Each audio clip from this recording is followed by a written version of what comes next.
Well, happy Wednesday. How are you? And welcome to the Jason Gregor Show on Sports 1440, Oilers Nation, YouTube, Facebook, and X. As always, the Gregor Show presented by PlayAlberta.ca, Alberta's only regulated online gambling website where 100% of the revenue stays right here in the province. PlayAlberta.ca. Use the promo code Gregor100, Gregor100, and get a free play on your next deposit at PlayAlberta.ca. Little casino bonus. Welcome to the show. It's a new day, and Oiler fans are probably like, okay, when's it going to end? You thought the run of injuries, healthy, illnesses was over. Well, it extends for another game. Add Ryan Nugent-Hopkins to the list of Oilers who are not going to play tonight.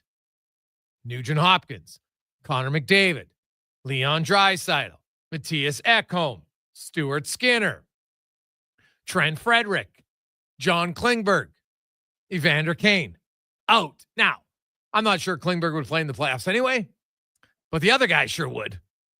So that's 5 of 12 forwards, although I'm not 100% sold yet that Kane's going to play game one of the playoffs. We'll see. But he will play at some point, just not sure when. McDavid, Draisaitl, they will be ready for the playoffs. Skinner, he's going to be available Friday. Matthias Ekholm, maybe later in the weekend. So Draisaitl, McDavid, I could see them, getting one of those two games between Winnipeg and LA, possibly. We'll find out, but it is getting closer for them. Frederick went for some more testing today just to see kind of where everything's at, get the latest update for the high ankle sprain. They are still hopeful, believing that he'll be ready before the playoffs.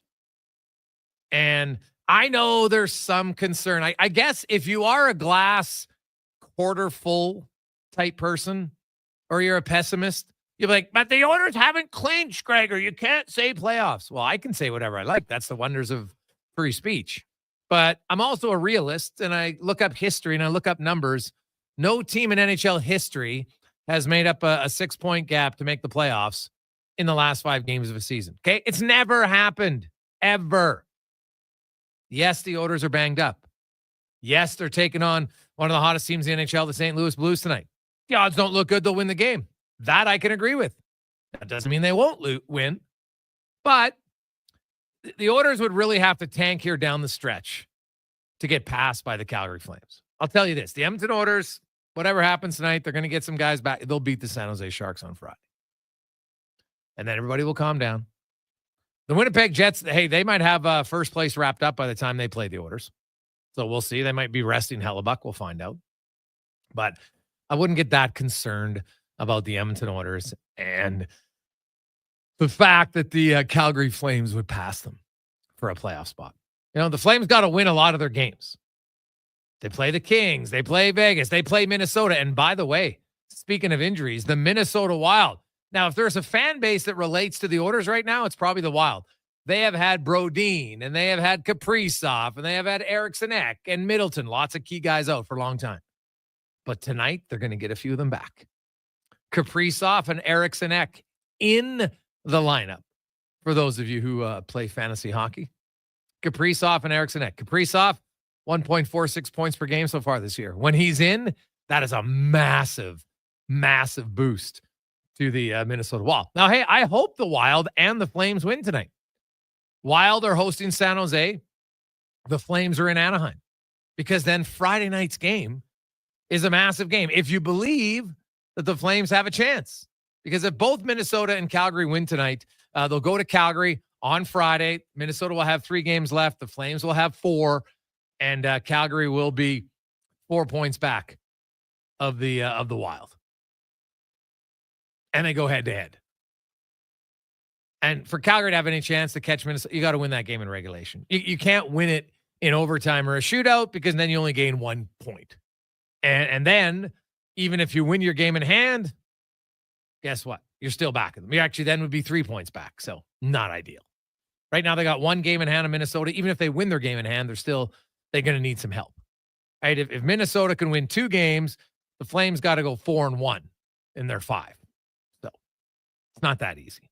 But I know some people in Oilers Nation, you get upset about the standings. Sure. Edmonton's going to make the playoffs. They're going to take on the LA Kings, and we'll see what happens. Lots of their guys are going to be healthy. That's all good signs. To me, they're like, well, you can look at it like, oh my God, the Oilers, like McDavid. How many games does McDavid need to be ready for the playoffs? I'd probably say 0, if I was being honest. Now, I know timing-wise and everything else, he would like to play. So, for sure, he'd want to play. I could see it. And I suspect he will get in at least 1, maybe 2. We'll see. Now, the other thing is, with the Oilers starting in LA, I think there's a very good chance when they fly to San Jose for next Wednesday's game that they'll probably just stay in California and go right to LA. We don't know if the game would be hot. Well, just based on past history, teams that play Thursday usually don't play on the Saturday. So I think the Oilers would start on the Sunday. Now, the one caveat wild card, of course, the Lakers look like they're going to get home floor advantage, so they'd be opening up at home either that Saturday or Sunday as well. So ideally, you'd rather have the Lakers play Saturday and then the Kings and the Oilers play Sunday. You don't really want, a basketball and hockey game, same facility, same day in the playoffs. To me, that's less than ideal. Doesn't mean it won't happen, but in a perfect world, you wouldn't want it. So now, emergency recall. The Oilers used one on Noah Philp after only playing 17 skaters against Anaheim on Monday. But because Ryan Nugent-Hopkins was in that game, now that he's out, they can't use an emergency recall for tonight's game for him. In case you're wondering why they're going to be a player short again, it's because the guy, like Philp, was replacing Draisaitl, or technically Frederick, because he was in the lineup most recent, then he got hurt. So that's who he replaced in the emergency recall. He comes up, now he's in.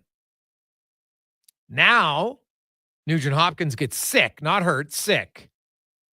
They can't recall anybody. And also, I know there's some people texting, why didn't they call up Matt Savoy? Because they can't. By the rule of emergency recall, it's league minimum plus 100K. So this year, it's 875K. The players' AAV plus their bonuses, in fact, it's everything, has to be under that. So Matt Savoy wouldn't call, but even if Matt Savoy made 875 because he has bonuses, he wouldn't count. To me, that's, if I look at the small details that I would change in the upcoming CBA, that would be one. Like, why not just have it? What's the maximum entry-level deal contract? $925. It might even be $950 now. Whatever that is, that's the number. Why are you on an emergency recall limiting who you can call up? That doesn't make any sense. Right? It doesn't make much sense to me. So, small tweak, but it's a tweak I would make. 833-401-1440, 833-401-1440. Hey, Gregor, you're walking jinx. Do you not learn anything from Shark Bet? Eddie, or from Dave. Hey, Dave, you know what I've learned? Is people will believe anything.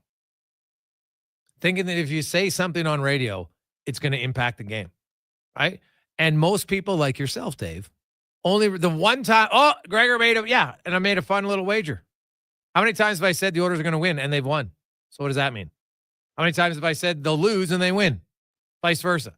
Like, it's the most asinine thing to ever text a radio host suggesting, what you say is going to impact the game. If I had that much power, trust me, there's many other things I'd be focusing on to say because they'd make a big difference, right? The Oilers are not missing the playoffs. Just stop it.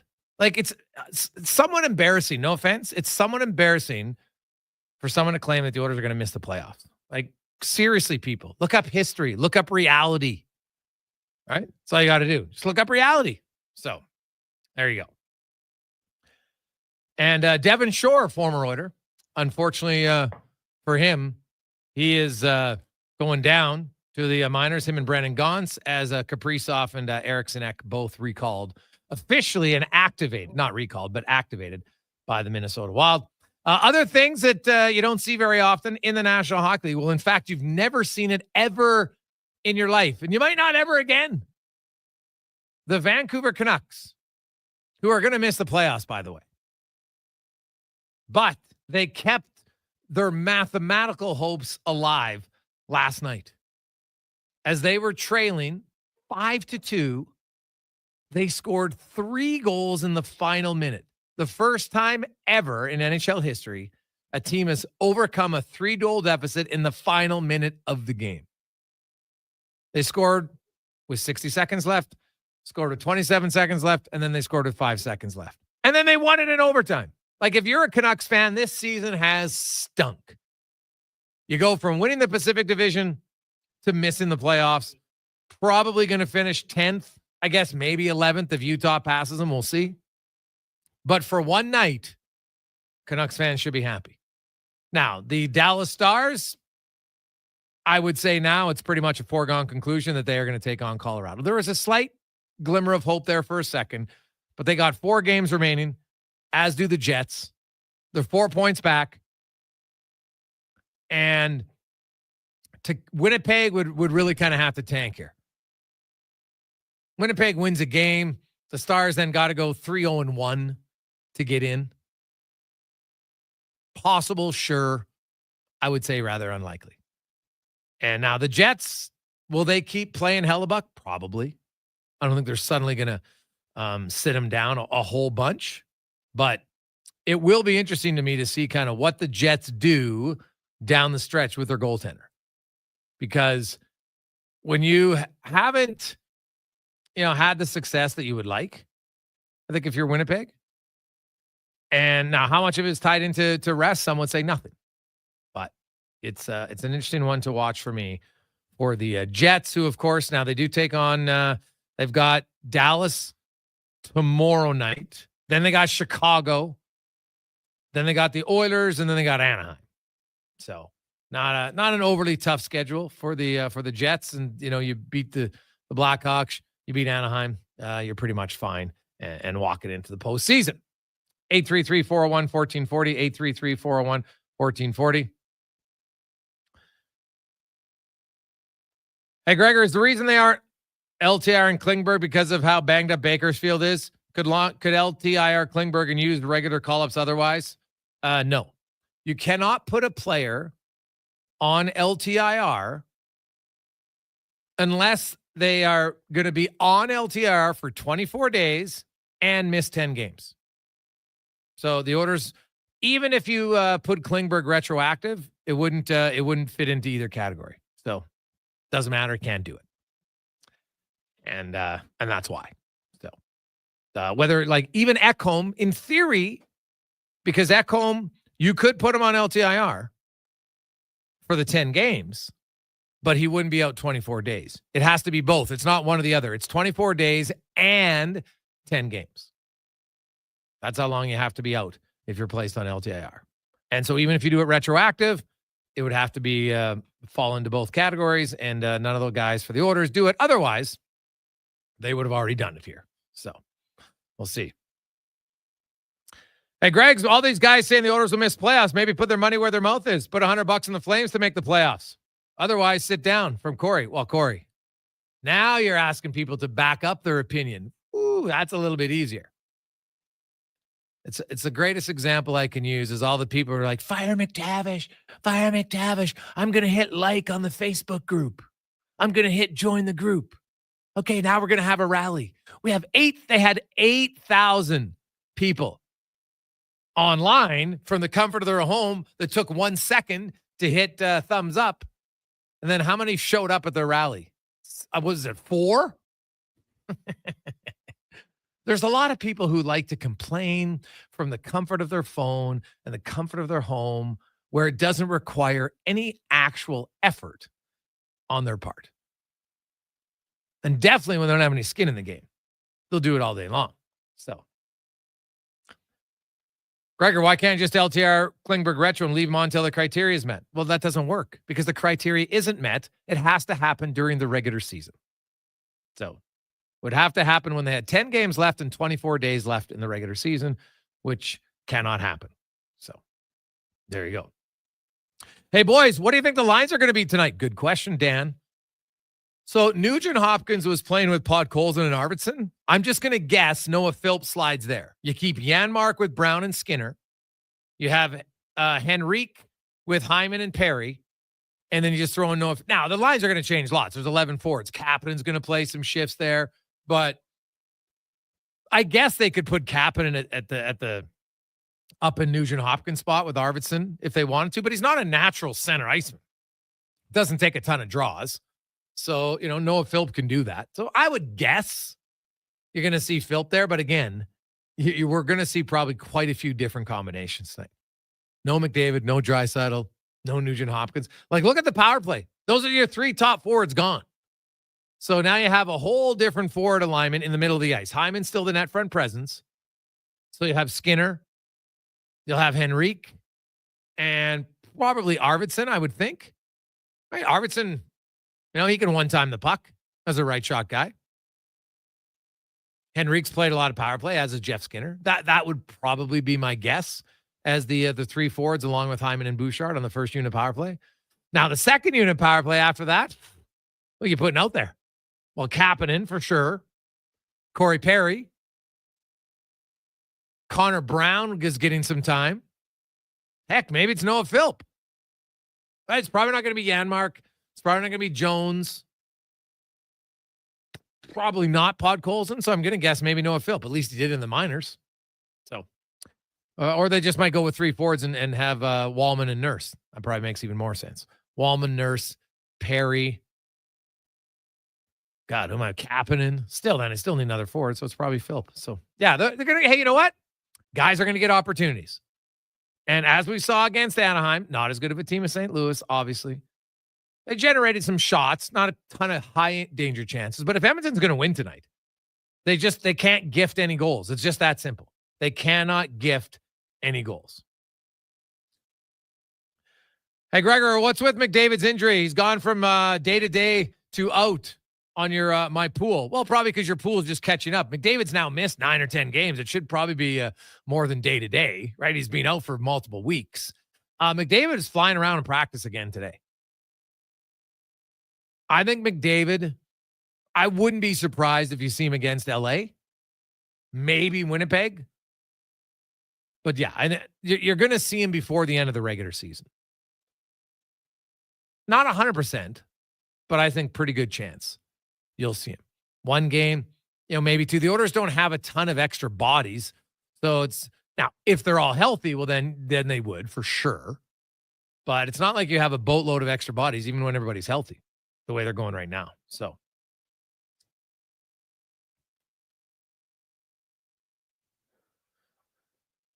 $2.19, quick break. We'll return to the Gregor Show, presented by PlayAlberta.ca. Also, Mike Rupp's going to join us next. And compliments of PlayAlberta.ca. Got 2 tickets in the Sportsnet Lounge. So you get some food and you get the game. We'll give those away coming up in the 3 o'clock hour. So nice. Take a quick break. Rupper joins us next on the Gregor Show, presented by PlayAlberta.ca. Play Alberta has hundreds of casino games right at your fingertip. Join thousands discovering why Fortune Coin is one of Alberta's most popular games. Fill your reels with golden coins, multiply your prizes up to 6 times, and turn good spins into legendary ones. Land the Fortune Coin symbol to win cash, trigger the jackpot, launch the free spins bonus, and watch as the dragon takes over your screen. New players get 100 free spins only on PlayAlberta.ca. Claim your offer today. Noodle, noodle, nood, noodle, nood, noodle, nood, oodle, noodle, nood. Noodle, noodle, nood, nood, nood, nood, nood, nood, oodle, noodle, nood, oodle,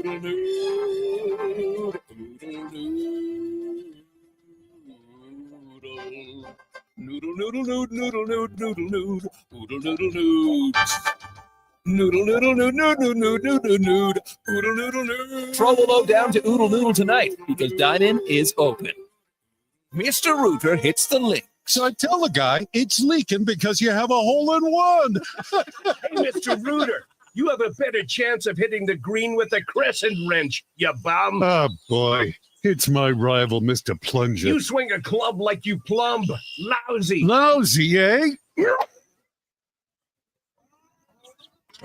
Hey, Mr. Plunger, there's a clog down there that even you could fix. For a plumber you can trust, call Mr. Rooter. Did you know The Brick is proudly Canadian-owned and operated? We started right here in Canada over 50 years ago. Now, our 5,000 team members are proud to be your neighbor in more than 200 communities across Canada. And we support all Canadians with a growing selection of quality-made Canadian products and manufacturers. Nobody knows more about furnishing Canadian homes at the guaranteed lowest price than us. The Brick, saving you more. Visit thebrick.com and use our store locator to find a Brick store near you.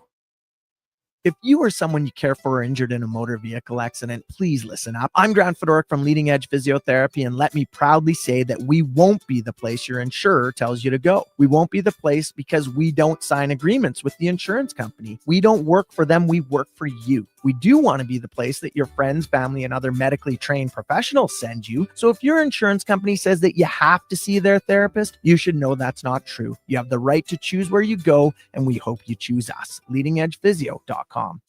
Spring style and road-ready performance are more affordable than ever. Now at Volvo Cars Edmonton. Lease or finance a 2025 XC90 plug-in hybrid from 1.49% and save up to $5,000. Lease a 2025 XC60 plug-in hybrid from 4.9% and save $3,000. Lease or finance a 2025 XC40 from 0.49% and save $2,000. Get ready for the open road at Volvo Cars Edmonton. Great vehicles, better services, only at VolvoCarsEdmonton.com.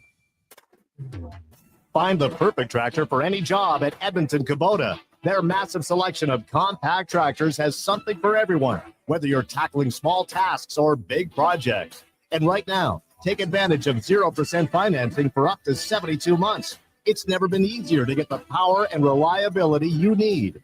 Come down to Edmonton Kubota today and drive away with the tractor that's just right for you. Edmonton Kubota, where your perfect tractor awaits. Your paycheck is about to get bigger. With Budget 2025, the lowest taxes in the country are getting even lower. Alberta's government is introducing an income tax cut. This will save hardworking Albertans up to $750 per person and $1,500 per family every year. Lower taxes mean more money in your pocket. For the full details, visit alberta.ca/budget. A message from the Government of Alberta. What were your thoughts on the game tonight, Coach? The game was terrible. We played like and the rest was so brutal. No more questions. Somebody needs a filter. Good filtration makes a difference. Napa Auto Parts' annual spring filter event sale is on April 7th to 13th. Come get your cabin, air, oil filters, and all other automotive needs for your vehicle. Visit your participating Napa stores in Edmonton, St. Albert, Camrose, Leduc, Spruce Grove, Fort Saskatchewan, and Sherwood.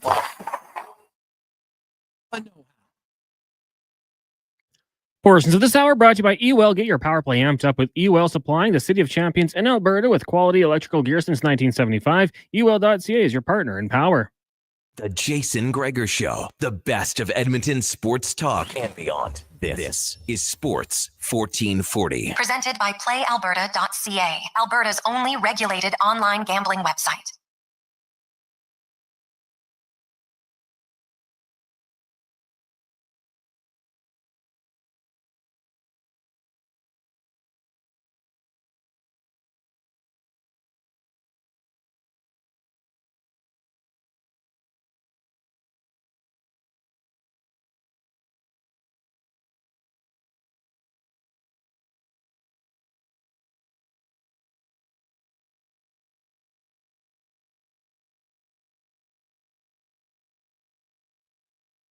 Welcome back.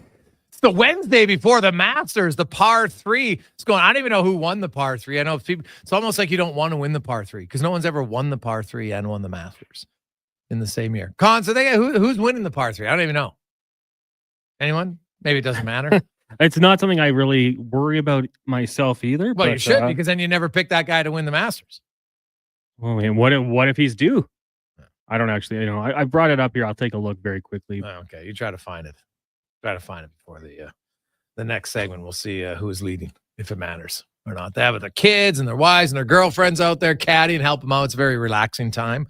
So good for them. You got kids crawling all over the green as I watch. So Echeverria and Spawn tied atop the leaderboard. Echeverria and Spawn. So 5 under. Well, there's two guys we know aren't winning. Up next, here we go. Let's get to our big guest of the day, brought to you by Female Super League, designed to elevate female youth hockey. The FSL provides a platform for U12 and U14 players to develop and improve their skills. Want to sign up your daughter? Go to femalesuperleague.com for next season. As Mike Rupp, NHL Network analyst, Stanley Cup winner, also a voice of the Pittsburgh Penguins, joins us. And Rupper, before we get to the hockey talk, just, a sad day in the National Hockey League today as Ray Shero passes away at the age of 62. Yeah. It was a shocker. I think for most people, it's a sad day. I mean, he might have met Ray. He's a great man. I think the biggest thing, I had him 2 years in Pittsburgh. He was the GM there at the time. Obviously won the cup in 2009. I think the thing that stood out to me the most was in the professional hockey business, things can be cruel. I mean, any workplace. I mean, you get to the kind of cutthroat mentality, and there's not a lot of people that care about people at times, and he was one that did, and it was refreshing. He was a guy that he cared about you as a player. He cared about your family. I remember in particular, that was the first time I ever seen it, but I think at the time there wasn't many teams doing it, but he was welcoming, bring your kids to pregame skate. I mean, there's a time and the place, obviously, at pregame skate when we have our pre-scout meetings. The kids were, they go off into a different room and be playing, but he wanted the kids there at skate. He knew what it was like. He obviously comes from a great tradition of an NHL family where that's what we dreamt about, and you want to enjoy those moments and experience those with your family. So, man, it was doing the father's trip, probably one of the first teams that was doing it. I mean, the things that he would do, and I thought it was really unique. Was he hard? Yeah, he was a hard GM. He wouldn't have won a Stanley Cup if he didn't make some really tough decisions, but he cared about you, and he made sure you knew it. Yeah, you have to be somebody who makes a tough decision at times, I think, to be a winning general manager. It's just kind of par for the course, I would think. Rob, I want to get your thoughts on, you could never coach players to not try. I understand all that, but the Buffalo Sabres, 14 years out of the playoffs. They extend their NHL record, which they set at 13. Now it's up to 14, tied with the New York Jets for longest currently in North American pro sports. And they're 10-3 though in their last 13 games. They're playing very well. And, to me, I've seen people, look at Buffalo. They've got it going. Now we're going to carry it into next year. And it rarely happens. What do you make of this stretch run here by Buffalo? Because they've actually beaten some pretty good teams.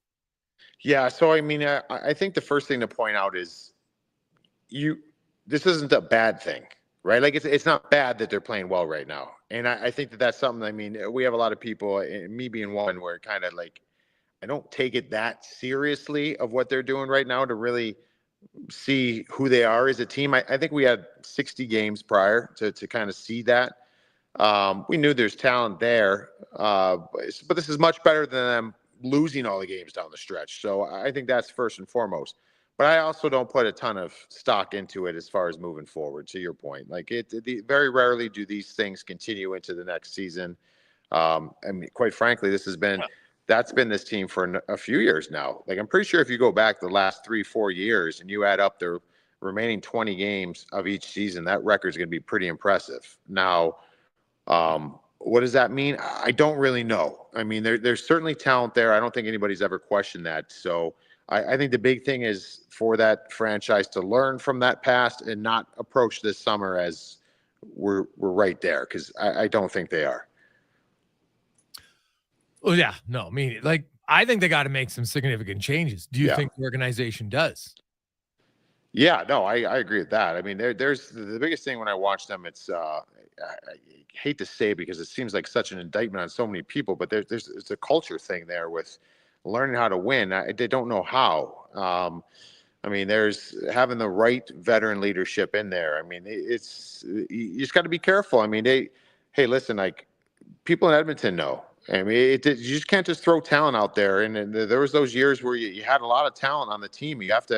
It's hard to get over the hump. What was it in Edmonton that eventually got them over the hump? I mean, some of those guys were gone. They got a new regime coming in here with Connor McDavid, and that helped that. But I mean, Buffalo, what is it? I mean, how many players can we see that leave there and thrive? Why isn't it happening there? I mean, there's a lot of questions I don't have the answers for. I don't know if they do, but certainly something's got to change.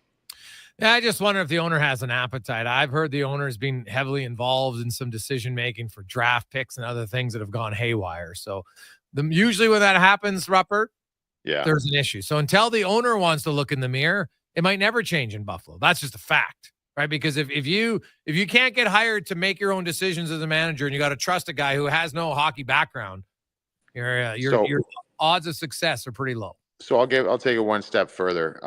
And I think this is dangerous. And I've played for teams like this before.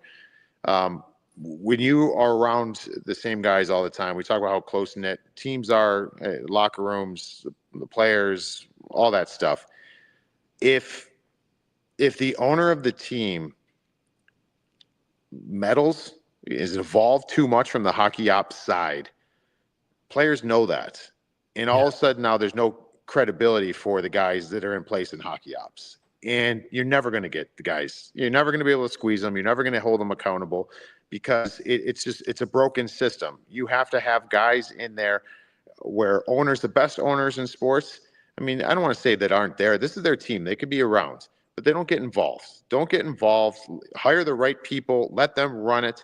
And then you can kind of get rid of some of the gray area. But players, they'll smoke that out right away. If there's an owner that's a little bit too involved, then it kind of cuts the knees out of the GM or the coach or whatever the situation. I mean, you're simply just not going to win. No, I wholeheartedly agree. Ruppert, it's only one game, but what did you make of how Florida defeated Toronto? It seems like, hey, forecheck him heavily, and that's how you're going to beat Toronto, and that's what we saw last night. Yeah, and doing it with some guys out, right? Yes. Like I just felt like, and I don't want to make a mountain of a molehill on this game, but that game to me, if I'm the Toronto Maple Leafs, like that's a game that we need. We've got to have, and we've got to have a good showing. And the mistakes they made, and I'll be honest, though, one of the guys I like the most, and Willie Nylander, as far as being a gamer, he was horrible in the game. He was not. And so I guess in those moments, like, they're back at it tonight against Tampa. Yeah. I got all eyes on 88. Like, Willie Nylander has to lead this team and show that he's going to bounce back. Because last night's game is for a team that has had your number, has knocked you out of the playoffs, for a team that won the Stanley Cup last year in the Florida Panthers. I just thought we would see more from Toronto. Maybe they'd have more of a killer instinct because they are a depleted lineup there in Florida too. So I wasn't impressed with Toronto last night, but to your point with Florida, I mean, they play a simple game and they can be missing players because the star players, the big players that they have that are not in their lineup or that come out from time to time, they play the same way as the second, third, fourth line guys. Yeah. So like, we're still going to play the same way. Sometimes you see teams where it's like, hey, we're missing a lot of talent. I mean, look at Edmonton. Maybe you have to adjust how you have to play a little bit, right? Like, you still don't want to lose a certain mentality that you have as a team, but the nature of it is we have a lot of talent out of the lineup. Well, Florida, they got a lot of talent out of the lineup, but they still play. They dump pucks in, they get in there, they hit, they win puck battles, and they do the little things, and they brought that last night. Yeah, no, they totally do. Mike Rupp joins us. Speaking of the orders, Rupper, now Nugent Hopkins is sick, although, they're thinking maybe he only misses a game. So he's out, Draisaitl's out, McDavid's out, Ekholm's out, Frederick's out, Skinner's out. Like, it's a big list. I don't know if you've ever been on a team that has that many guys injured. And the orders are pretty much locked in where they're going to finish. They're not, the odds of them catching LA or getting caught mathematically, are they possible? Yes. Are they realistic? No. So you look at the orders. How do you, like, Arvidsson, Skinner, Henrique, for instance, like, those guys for a long stretch of their careers were really productive players. So do they just look at this and say, okay, I'm, turn back the clock time here. We're all going to be on the first unit power play. Like, what's the mentality there in Edmonton? Because to me, I look at it and say, hey, we're taking on the Blues. Yeah. We just can't give up anything. Like, against Anaheim, they had all these shots, not a ton of quality chances, but then they still gifted him 2 terrible goals where I thought they just made some big mistakes. So is more the focus tonight of guys, if we're going to win the game, we're going to win 2-1 or 1-0. Yeah. We're probably not scoring 3 or 4 goals. That has to be it. That has to be your mentality. And you know what's funny on nights like this, sometimes when you have that type of mentality, you end up scoring 5. You know what I mean? Like, it's weird how it works. So like when you sit there and say, hey, we have to be willing to make the right decisions, play the right way to win a 2-1 game. But by playing that way, generally you get more opportunities offensively because you're doing the right things defensively and you're not playing as long in your zone. So yes, that absolutely has to be the approach, especially with all those names that you mentioned are out of lineups. But as far as some of those guys, yeah, I would think that those guys got to look at it a little differently from their standpoint and say like, hey, I remember what it was like to lead a team from night to night, and some of those guys might have to do it right now. But you can't get out of you got to be willing still to defend. You can't just sit there and freelance. So, but yeah, I would expect guys that have played bigger roles on other teams at different stages of their career. I mean, this is a good opportunity for them to kind of feel that once again. The power play for the Oilers, McDavid, Draisaitl, Nugent-Hopkins, they're all out right now. And so those are the guys who usually, bring the puck up the ice just to get set up, right? It's a pretty big part of the power play. The other guys who don't do it, like, what's the hardest time, Rupper, when you got some key injuries in a short period of time? It's not like I watched practice this morning. It wasn't like they're spending a ton of time in the power play. How do you go about that power play when your 3 main guys are all off of it? I think you got to initiate some sort of staples, right? Like, hey, we get the puck up top or wherever it is. Like, we're trying to get shots on net from the middle of the ice. I mean, that's every power play in the world always tries to do that. And so it's important. We have to have a net front presence. We got to have layers at the net. I mean, those are all kind of the one-liners that you probably use in situations like that. But you got to simplify. I mean, you can't sit there, but at the same time, you can't sit there and just pass the puck around and defer. Like, someone's got to take charge. So I think the biggest thing is if you get an opportunity to shoot the puck, you got to shoot the puck, and you got to anticipate and get to the net. That's got to be first and foremost, and simplifying is probably the best way of going about it.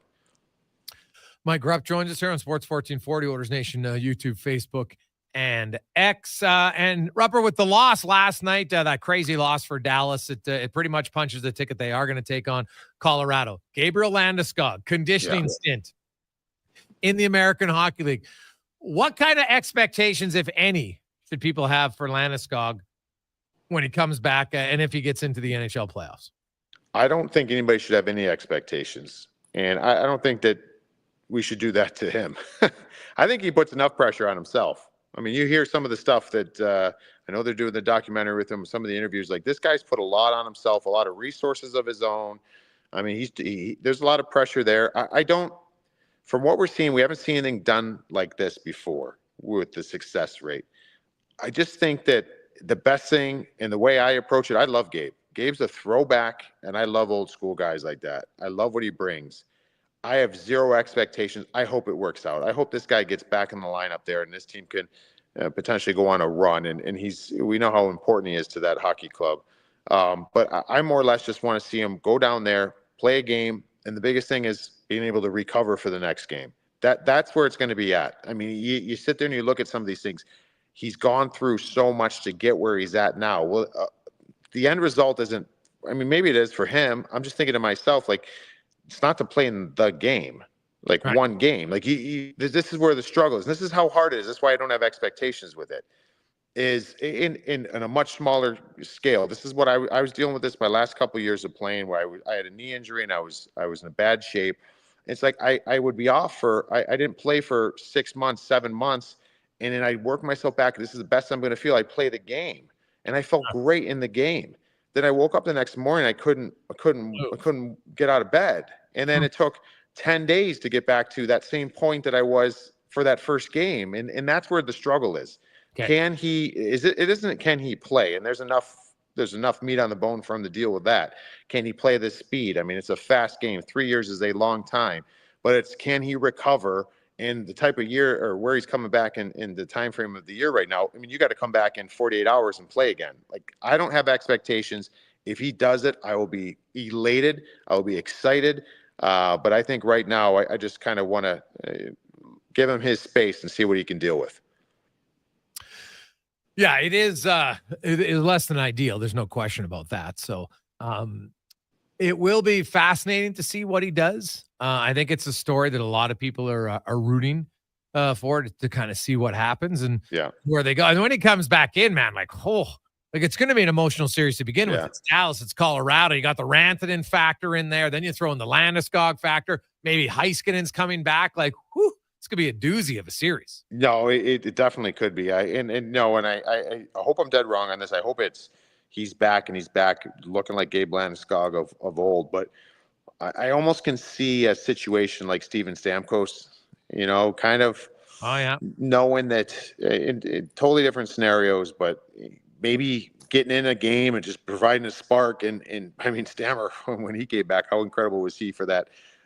He's scoring that goal in that short time of playing in that playoff run for them. And but that's going to be a knock 'em, sock 'em, drag it out series. Like, if you're the Dallas Stars, and quite frankly, the Dallas Stars have not been. I mean, they haven't looked great lately. So I mean, this is a team they've got to be in the right mindset going in. But it's going to be, I think, the best matchup in round one. And if Gabe Landeskog can get in there, I mean, it'd be a big boost for his club.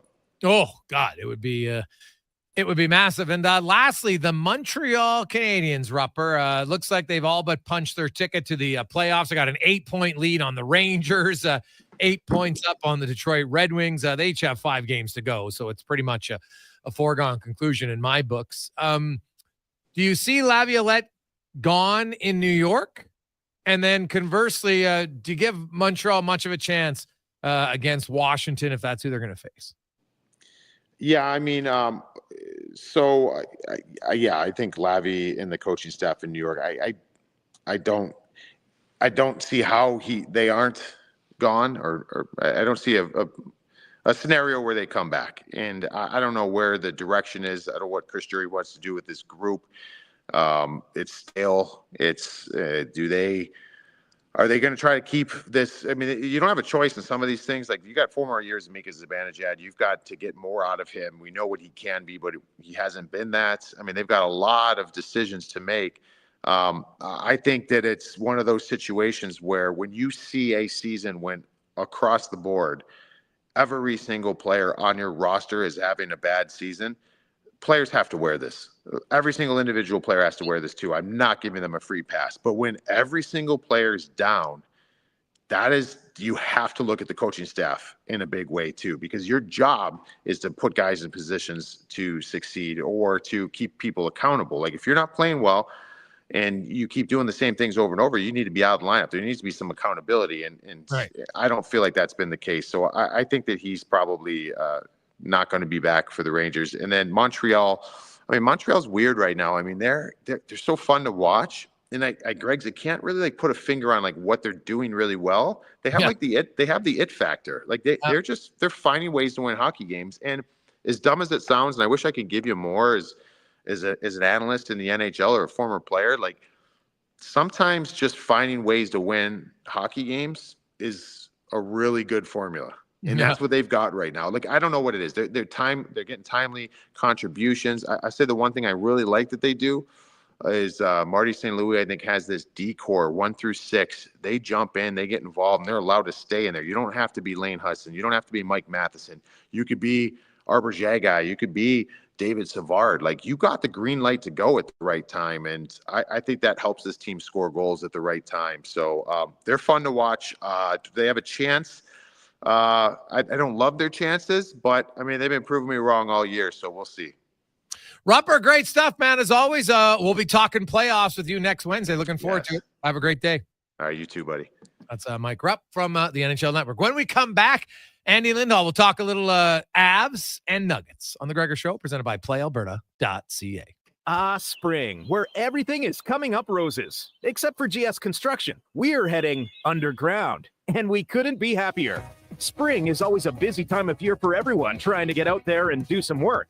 Well, GS Construction agrees. And we also agree that we just might need some help. So if you're looking to work and join a group where safety, teamwork, and continuous improvement have been at our core since 1974, send us a resume. Come work with us this spring. Visit gsconstruction.ca today. There's one.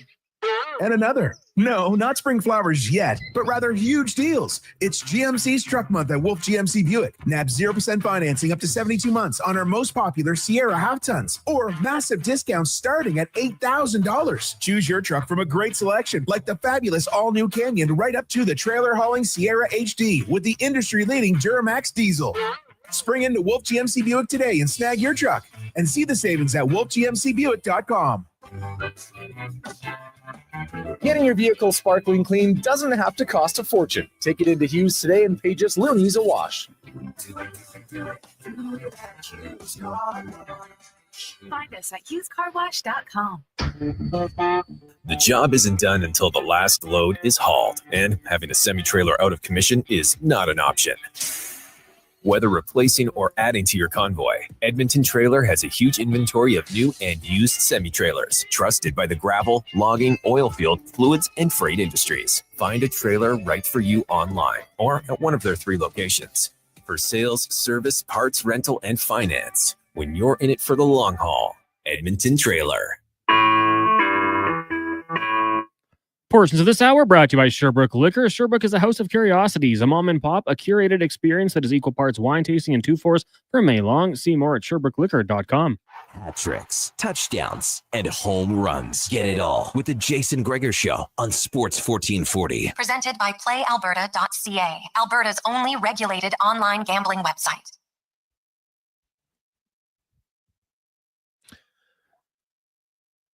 Two 247. Welcome back. Jason Gregor, Connor Halley, Sports 1440, Oilers Nation, YouTube, Facebook, and X. Let's get to our NBA report brought to you by Legacy Heating and Cooling. Home with no payments, no interest for 1 year on your AC unit. Start thinking about the hot summer and stay cool. Legacy Heating.ca. We'll talk a little NBA and we'll talk a little NHL. As always, welcome back to the show. A good friend of the show from Altitude Sports Radio, Andy Lindahl, joins us. Andy, my man, how you doing? All right, Jason, how are you? Hey, I'm good, man. Your show yesterday must have been wall to wall. How surprising was the firing of the head coach and the GM of the Nuggets yesterday? Yeah, the timing of it was shocking. Now, technically, they didn't fire Booth. They were just going to let his contract run out if you want to really split hairs. But You and I both know it's a firing. So, it's – look, I don't know why.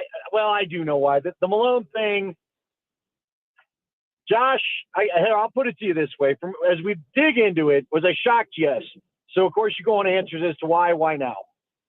Josh Kroenke, who is the steward of the team, his dad owns it, Stan Kroenke, but Josh runs this for, because Stan owns the Rams and all this other stuff. So, Josh, basically, as the reporting goes, he was thinking about doing this at the All-Star break because the team was in a bad funk.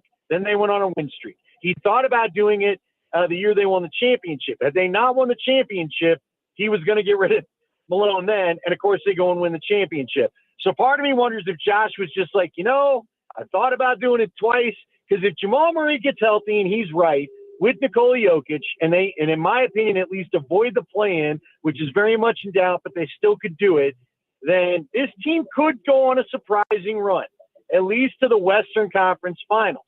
And I just wonder if it's not something where Josh said, I've thought about making this change. I've wanted to make this change. He said he and his dad decided they were making the change, so he was not going to allow for some unforeseen run to cost him this decision again, is what it kind of feels like. Okay. So what was it that they don't like about or didn't like about Malone as the head coach? Well, it's, he's an old school guy, which I think has been both good and bad for this team, but he runs hot. And I just think after a while, the players used to respond to it. They've always had a unique relationship. He's been hard on them in the past, but you know how it is, Jason. You've been in this business a long time. And Al Davis said it long ago. After a while, the message gets stale. It happened with Mike Shanahan here in town, quite honestly. And so I just think that, it's a little of his style of coaching, or it just wears on guys. The joy was out of them. You could see it on the floor. They did not love playing basketball together for whatever reason. And I do think part of that, now they haven't been very good this year. They can't seem to play defense and people don't communicate well. So that's part of it. It's on the players there. But I also think when the coach is constantly grinding you, when he's telling us in the press conference, nobody's listening, we don't care enough about winning, on and on and on. He's turning red-faced. He's mumbling to himself in the timeouts because we always get a shot. Everybody knows on TV, you get a classic shot of the coach as they go to a timeout.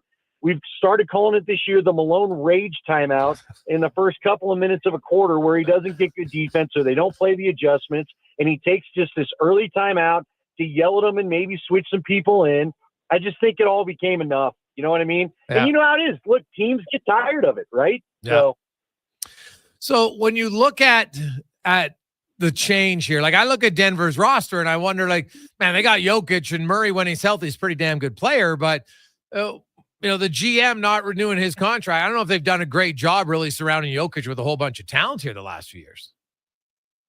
They haven't, but the other story that's come out that unfortunately we all knew, especially working in the building, is Malone and his GM Booth did not like each other. Yeah. And I didn't realize how much they didn't like each other, but they didn't like each other enough to the point where they weren't talking the last 3 months. And so Booth was not really getting the players that Malone wanted, and Malone was not playing the players that Booth got. And it's become dysfunctional. You can't have a 7-player rotation. No. They signed Dario Saric. He doesn't play, and we have no idea why. Another guy that they traded for a couple years ago during the championship run was Thomas Bryant. Not that he's any great shakes, but Bryant comes back into town Sunday against Indiana and is kind of a pain in their backside, and they didn't really have an answer for him. And I remember saying on the radio the next day, how come there's a guy that couldn't get on the floor under Malone's rotation, comes in here and now he's a problem for you? He couldn't even sniff minutes here when you desperately needed people. They've needed a backup big since Hartenstein left. Yeah. And Hartenstein now is with OKC. He was with the Knicks. He's contributed to 2 championship playoff runs, and Malone wouldn't play him. And so you know how it is, Jason. You can't function this way. If you're not going to get the proper ingredients, to use the old Bill Parcells analogy, if you're not going to give me the proper ingredients for the soup, or the coach is going to use the ingredients you got him, it works how the Nuggets work, which is the last 2 years, a total of 7 guys basically playing and working in rookies when you had to. No one's been developed. And now it just, as you saw the other night, there's times where you think to yourself, this team's lucky that they've even stayed in the playoff chase as much as they've had, because all it looks like they've got is Jokic with Murray out. And look, MPJ's been hurt.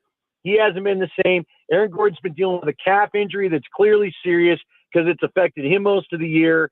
It's just been one thing after another. But the bottom line is you do not have a deep enough bench because of the GM and coach not working well together. Yeah, which is dysfunction rarely leads to success. Annie Lindhall joins us from Denver. You mentioned the play-in. Like, I'll say this about the NBA, man. The race in the West is one of the greatest races I think we've ever seen all time. When you have that many teams, battling it out, you got Denver, Golden State, Memphis, the Clippers, all tied at 47 and 32, and then Minnesota's at 46 and 33. And so 2 of those teams are going to have to play in the play-in. Now, they'll probably win fairly easy against Sacramento and Dallas, but no guarantee. So just look at the final schedule here for Denver. They got 3 games left. How does their schedule shape up compared to Golden State, Memphis, and the Clip? Well, they got Sacramento tonight. They've got Memphis coming up Friday, and then they close out against Houston. So now the Houston game, if Houston has the 2 seed locked up, they may just shut everybody down so nobody gets hurt, right? Yeah. So that would help Denver. We'll see what happens as far as Sacramento goes. Sacramento's played them tough. Probably not the ideal situation for Denver. And now we've got to see how the team responds to this because, again, the reporting is the team was shocked that Josh Kroenke chose to do this. So now we'll see what the shock does. Does Malone's bad mood leaving the room? I related it to this. My buddy Nate was kind of shocked, but look, I'm a parent of a divorced, I'm a son of a divorced household, and I just put it as when my mom and dad split up, at least the tension in the room was gone and you could take a breath. So if that breath happens in this locker room tonight and David Adelman just is kind of the peacekeeper and they go out there and relax and play ball like they were about 6 weeks ago, they'll be fine. They may win all 3 games and they don't play in the play-in. If they don't, if everyone's decided we are just all sick of each other and we're sick of this and this sucks, then They may lose these games. They'll find themselves in the play-in, and talent or not, I wouldn't be shocked if they don't survive the play-in if it looks like they're mailing it in. Ooh. And quickly, Stars, Avs, who do you like? Oh, Jason, it's so hard. I thought about your comments last year, which, by the way, I got to tell you stirred up half the town, which I laughed at. But if you don't, when I talked to you at the trade deadline last year on our show, you had said, I don't think the Avs are big enough. And you ended up being right, even though people around here didn't want to hear it. So what did they go do at the deadline? They got a lot bigger with Coyle, with Nelson. They're bigger up the middle. They've got a bigger goalie. They've solidified a lot of stuff. And it feels like they're on the kind of run they were when they won the Cup. But, Jason, if you look at it, and you know I'm a native here, the Stars usually have spelled trouble for the Avs in the playoffs. So I hope the chemistry is right, that they're ready to survive the Stars. I will tell you, Gabe Landeskog is up with the AHL team now. He's going to try to do a conditioning assignment this weekend, and then I would not be surprised to see the captain finally make his long-awaited return for that series against the Stars, even if it's just a power play net presence, maybe a third or fourth line guy. I don't think he's going to be what he was, but that could be the huge emotional lift that maybe finally gets them past one of their absolute Goliaths, their kryptonite when it comes to the playoffs. Well, that's going to be a hell of a series, man, and I look forward to it. Andy, as always, buddy, we really appreciate your time. Thanks so much. Enjoy the show, and we'll talk to you again soon. All right, Jason, let's do it. What do you say, little Edmonton Avalanche in the finals? You like that? Buddy, I'm telling you, from a pure entertainment standpoint, there's no two teams I'd want to see more than Colorado and Edmonton go up and down the ice head-to-head. McCarr, McKinnon, Draisaitl, McDavid, sign me up. It'd be unreal. It'd be like the Four Nations, right? It'd be open. It'd be fun. It'd be great for everybody to see that kind of hockey. So I hope we get there. Yeah, it would be awesome. Thanks, Andy. Have a great one, man. Take care. There you go. That's Andy Lindahl joining us from Denver. So, hey, man, dysfunction. Looks like the Canucks don't have the market cornered on organizational dysfunction because it doesn't matter what your team is, man. You have it. It's a problem. And sounds like they got a little bit of going on in Denver right now. So we'll see. Let's get to the comment. Coming up later on today, business of sport. Business of sport today. We're going to focus a lot. We're going to kind of go into the details. We've talked, they're all the rumbling. Okay, junior kids, are they going to NCAA? We 6 members of the University of Alberta Golden Bears have left their program and are going to NCAA. Now, we can get into that. And is it the right or wrong decision from the players when you think, like, from an educational standpoint, you're going to go there for a few years? Well, you're not getting a degree. What are you getting? So we can talk that standpoint. But what about the nil money? How does it work for Canadians? Is it easy to get? Is it hard to get? We'll break all that down in the business of sport. But first, let's get to the con man and a sports 1440 update brought to you by your Alberta GMC dealers. Truck month on now. GMC, get a $5,000 cash purchase credit on 2025 Sierra HD models. See more at gmccanada.ca. This is a Sports 1440 update. Game day, the Oilers in action tonight, hosting the St. Louis Blues. Puck drop just after 8 o'clock down at the Ice District. We got pregame coverage for you at 6 o'clock. Andrew Walker and Donovan Paulson. Elsewhere, Leafs and Lightning. Rangers host the Flyers. Sharks taking on the Wild and the Flames in Anaheim. Sad news today is longtime NHL executive Ray Shero passed away. He's worked as a general manager and executive vice president with the Pittsburgh Penguins from 06 to 14, helping lead them to a Stanley Cup in 2009. He also won GM of the Year in 2012-2013. He was just 62 years old. In the association tonight, the Raptors are in action. They'll host the Hornets at 5:30. Also, the Celtics in Orlando. Mavs up against the Lakers as Luka returns to Dallas. Heat take on the Bulls. Jazz, Blazers, Spurs in the Bay take on the Warriors, and the Thunder up against the Suns. Major League Baseball action. Toronto Blue Jays in action once again, taking on the Boston Red Sox. First pitch at 4:45. Right now, a bunch of games going on. Padres lead the Athletics 2-1. Diamondbacks up on the Orioles 2-0. Giants at home trail the Reds 5-1, and the Dodgers lead the Nats 4-3. On the ice tonight in the BCHL, Sherwood Park looking to complete the sweep over Salmon Arm when they meet out at Sherwood Park Arena. That one gets going at 7 o'clock. In the AJ, just one game tonight. Calgary Canucks trying to complete the sweep over the Dragons. That gets going at 7 from Heller. And a few signings from the Edmonton Elks as they're bringing in wide receivers Jacob Copeland and CJ Hudden, along with defensive backs Kalen Barnes and Braxton Clark. Coming up in hour 2 of the Jason Gregor Show, we'll ask 5 questions and be joined by Tyler Yaremchuk of Oilers Nation. I'm Connor Halley. This has been a Sports 1440 update. It's Sports 1440, a Stingray radio station broadcasting on Treaty 6 territory. Download the free iHeartRadio app and listen to CKJR wherever you go. Excavators, loaders, lifts, compaction equipment, and more. Find the XCMG construction equipment you need. Available for rental or sale at Japa Machinery Group. Japa, helping build Alberta from the ground up for 50 years. Visit japamachinery.com. At Fountain Tire, our focus is taking care of your vehicle. Your focus? Saving up to 25% off select tires. Plus, getting up to a $120 mail-in rebate on a set of 4 select tires until April 26th. So we both win. Fountain Tire. We're on this road together. I'm Colin Livingston, president of Cantork. Since 2016, we've been at the forefront of hydraulic torque wrenches in Canada. I'm delighted to share our latest venture, in-house production for quicker turnaround, superior quality, and heightened versatility. Experience excellence at cantork.com.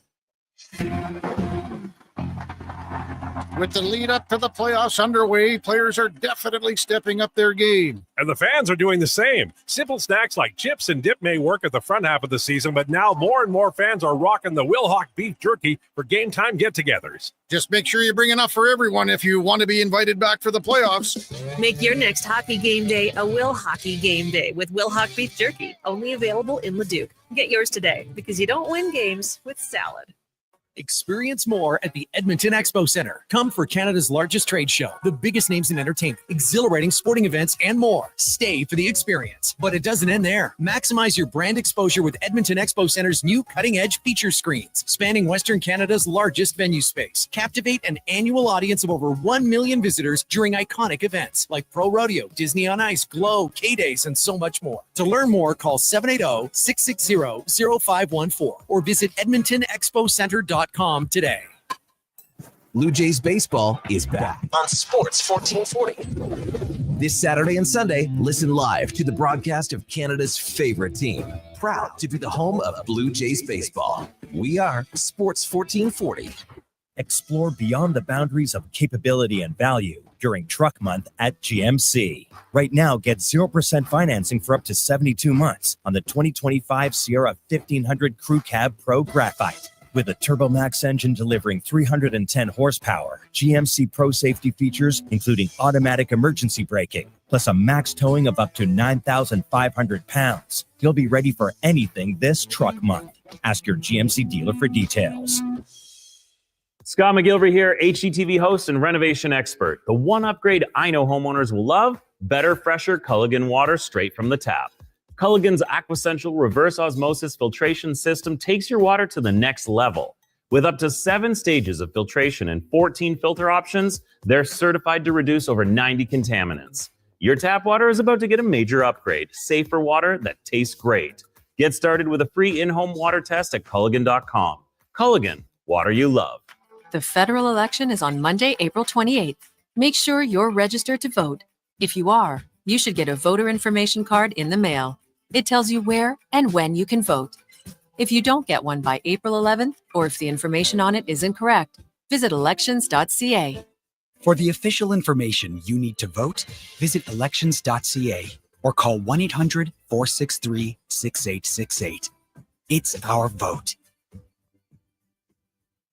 Farm, ranch, acreage, or lake lot. They're here to help at Bashaw Concrete Products. Family owned and operated for 60 years. They continue to provide the best products and service, period. Call now for your free quote on the highest quality ready mix and gravel, a new septic tank, or an outhouse pad and tank, plus precast cattle water pads, garage sumps, and more. Call 780-372-3854 for prompt delivery. Bashaw Concrete Products, 780-372-3854. BashawConcrete.com.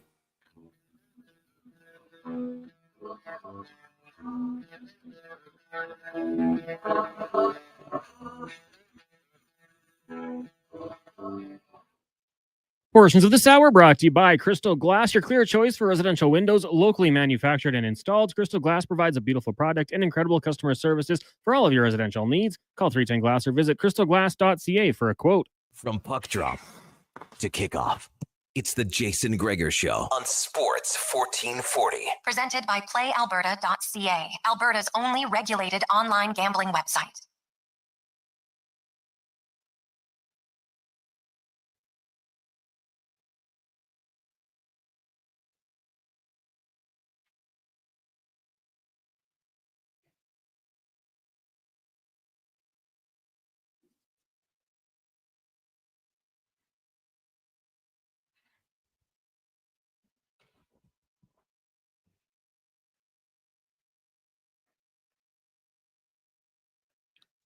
just after 3 o'clock. Welcome back. Jason Gregor, Connor Halley. It is game day on Sports 1440, Oilers Nation, YouTube, Facebook, X, and Instagram. Thanks as always for listening and watching the show. Sports1440.ca. Get it on the app.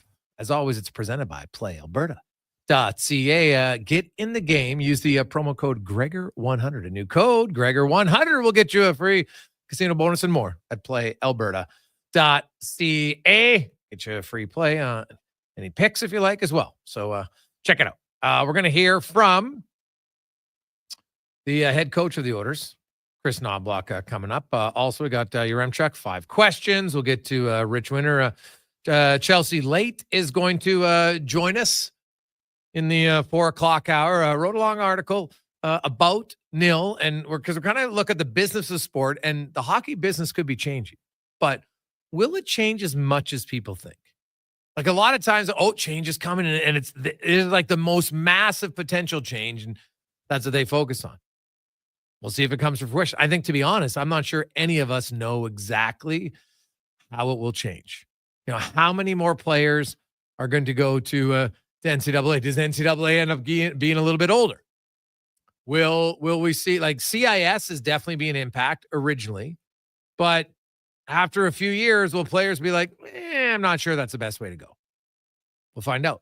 But if you missed it, 6 members of the Golden Bears, starting goaltender, defenseman, forwards, have left to go to Nebraska, Omaha, Bowling Green, and I can't remember the other school. So I think 4 went to one school, 1 went to Bowling Green, and I can't remember the other school. Nash went to Arizona, but that's more so closer to family. So sure, I get it. But will it impact play? It will to an extent, for sure. I think there's a few things. You're probably not going to see the Golden Bears play any games against the NCAA anymore, because basically you're just exposing your program to get pilfered from those. Hey, we played this. Geez, they got some good players there. Let's go. Right? Like Gabinet knows the Bears organization very well. That's why I went out and grabbed 4 players from it. So I think definitely, university sports is going to get hit hard from it originally. Some of the younger guys, like, would you take a guy as a senior? Probably not. Why would you for 1 year? And honestly, why would you be as a player? Like, I don't even understand guys who are going there who only can get maximum 3 years of schooling paid for under the scholarship. Then what are you going to do? Like, you kind of left university, you don't have a degree. Then you're going to go there for a few years. A lot of that stuff isn't transferable. So then what happens? So we'll get into all of that. Speaking of what happens tonight, if you're just joining us, the Oilers illness takes another player out of the lineup. Tonight it's Ryan Nugent-Hopkins. He'll be joining McDavid, Draisaitl. So there's 3 guys in your top unit power play. Your 3 top centers, they're out. Matthias Ekholm's out. Stuart Skinner's out. Trent Frederick's out. Vander Kane's out. John Klingberg. Now, Klingberg, you could argue, is your number 8 defenseman. Okay. Kane hasn't played all year, so they miss him, but can't really miss what you don't have. And he could be ready for game 1 of the playoffs.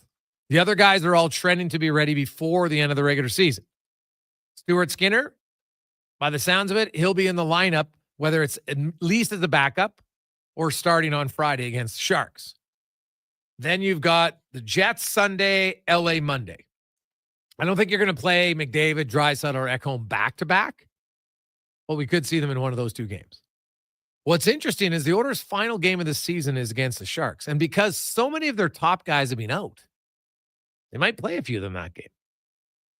Just because. Now, the Sharks got nothing to play for other than the draft lottery odds, right? They don't have a very physical team. They got a really young team right now. So I don't think you have to worry about injuries. Lots of guys have played the final game of the season before, and especially when you haven't played. Connor McDavid has talked to us openly how for him, he likes getting touches. But I could also see them say, okay, you're going to get a game against the Jets or the Kings, and that's it. Man, playing against the Sharks. So we'll see how it goes. But tonight, a lot of guys out. $42.2 million in salary cap. Not playing tonight for the Edmonton Oilers. Noah Philp was an emergency recall for Trent Frederick. He'll be in the lineup, but now Nugent-Hopkins comes out, so the Oilers will go 11-6 tonight. People wondering why Matt Savoy wasn't recalled the first time, because he makes too much. You can only use emergency recall from the league minimum plus $100K. So this year, that's $875,000. So that's why Noah Philp. Now, I think Noah Philp might have got the call anyway, but that's why Philp gets the call, especially, they need centers. Like, who's going to be the center iceman tonight? Henrique, Philp, Janmark, Kapanen, I guess. Like, two guys who are regular centers, and Noah Philp is his 13th NHL game. So, yeah, Edmonton's at a disadvantage tonight, no question, against the St. Louis Blues. But you know what? What's great about games like this, it's unexpected. We saw Vancouver's comeback last night. Unexpected. You never know. The Oilers could win.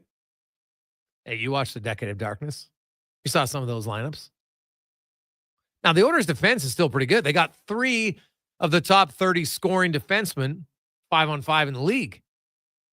In Bouchard, Wallman, and Nurse. Like, they're going to have those guys, Zach Hyman, Arvidsson, Skinner, Henry. Like, those are the guys who are going to have to lead offensively. It'd be great if Janmark scored finally. But realistically, it's the other guys who are going to have to lead. And to take on a Blues team who's rolling, no question. Had won 12 in a row before losing to Winnipeg.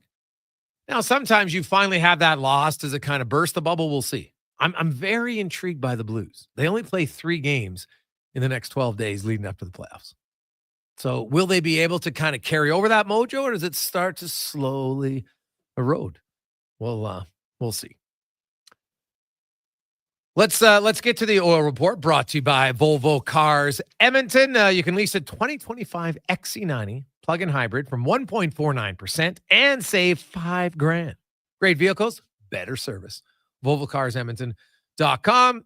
And we'll hear from Chris Nombach. It gives you a little bit of an update on the what's the challenge when you got this many injuries trying to get ready for the playoffs? No, it's very challenging. But a lot of credit to the guys. I think they've been playing extremely hard. I think we're missing is just the execution on finishing plays. We certainly had enough scoring chances to have more than 2 goals against Anaheim, but a lot of credit for the guys that have been playing hard in the right way. We got to continue to do that each and every night to give us any opportunity to win. And that goes forward into playoffs when we do have these guys back in the lineup, that we have to play the right way. Well, yeah, you got to play the right way. And tonight, that to me is going to be the focus. That's what I'll be like. The result, of course, you'd like Edmonton to win. I get it. But am I expecting the Oilers to win tonight? I'm not. Doesn't mean they can't, but I'm not expecting it to. I'm curious. Like, if they're going to win the game, they got to win a low-scoring game. Even that Ducks game, like, they had the puck way more. They had way more shots. But then when they made a few key mistakes, they gifted Anaheim some, not easy goals, but some plays that led to them scoring. And the Ducks didn't really do that. So, Edmonton had to work for their goals. And if you make the team work for their goals, sometimes you just tip their hat. Hey, they scored, nice play, yada, yada. What everybody's wondering, here's the update on McDavid and Draisaitl. We expect to get everybody before the end of the season. Depends on when exactly, whether that's in a couple games or one of the last 2 games of the season. But those guys are, day-to-day to maybe a week away. So that's where the timeline is for them. So there you have it. Not tonight. Doesn't sound like Friday. Maybe Sunday, Monday. Winnipeg and LA seems to be the most realistic. What about Jeff Skinner and kind of where he's seen Skinner's play lately? Difficult decision the other night against Anaheim, and depending on exactly who you're going to take off. Henrique was out there for the face-off. Corey Perry's among our goal leaders. Lately, Arvidsson's among our leaders in goals. Nugent Hopkins is going to be on there. We have 2 defensemen. So we got about 4 guys that could be on or not on, and it's pretty difficult decision there. And in that situation, Skinner was a secondary guy. Played some, other guys was on for the last minute. He was not. But certainly could have been out there. As for his play lately, I think he's been playing his best hockey of the year these last 2 weeks. creating a lot of scoring chances. The play I'm thinking about the other night was, two of them. One behind the net, he sat at the end mark in the slot. Another one had a really nice entry, set up Bouchard coming in late. A lot of plays like that where he's been just so much more confident with the puck, making plays. And, last couple of weeks, certainly since probably the McDavid and Draisaitl injuries, he had to elevate and we had to use him a lot more, felt a lot more confidence in his game, and he's been contributing a lot more. And he has been. So, and that's kind of, so he was asked directly then, what does Skinner need to do to find himself when you look at, Frederick, Kane, if we assume those guys are back? What have you seen from Skinner? What do you need to see from Skinner to ensure that he's a regular for you in the playoffs?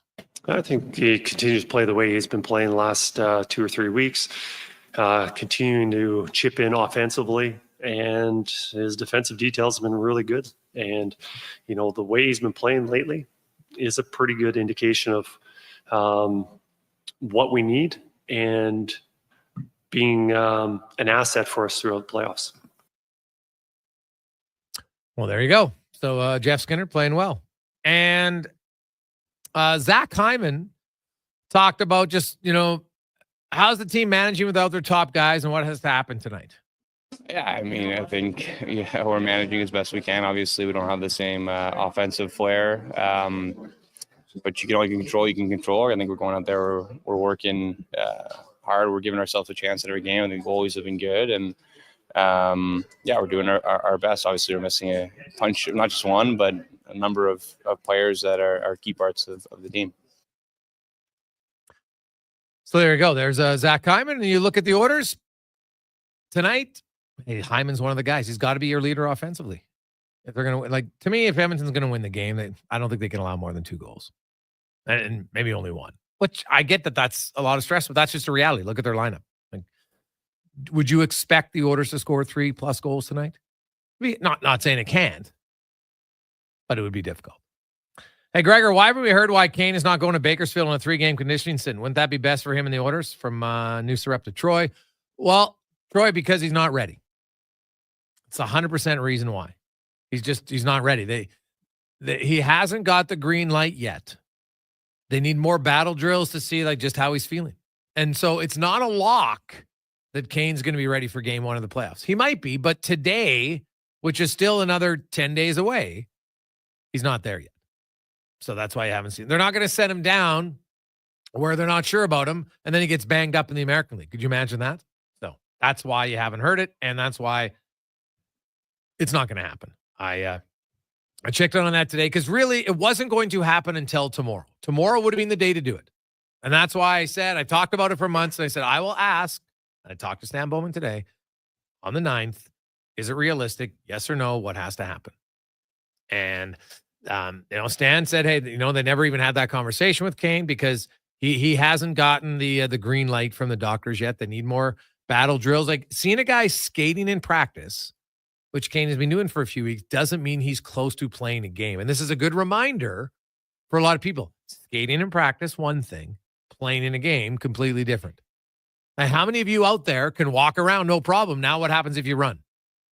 Oh, I can't run. Knee, hip, whatever. You can't do it. Now you can walk. You don't even walk with a limp. But you can't run. And that's just a simple thing. Then you try to say a player, well, he's skating. Well, now we got you to get into battle drills. Now we got to get you into high intense battle drills. So he's just not ready yet to do that. So they're not going to risk an injury in the American League. And so Kane, when he does come back, it will be in the playoffs. Might not be game 1. Might be game 1. We'll see. It is unknown at this time for Evander Kane and what's going to be his exact return date. They hope it's the playoffs. They just can't say for certain it's the playoffs.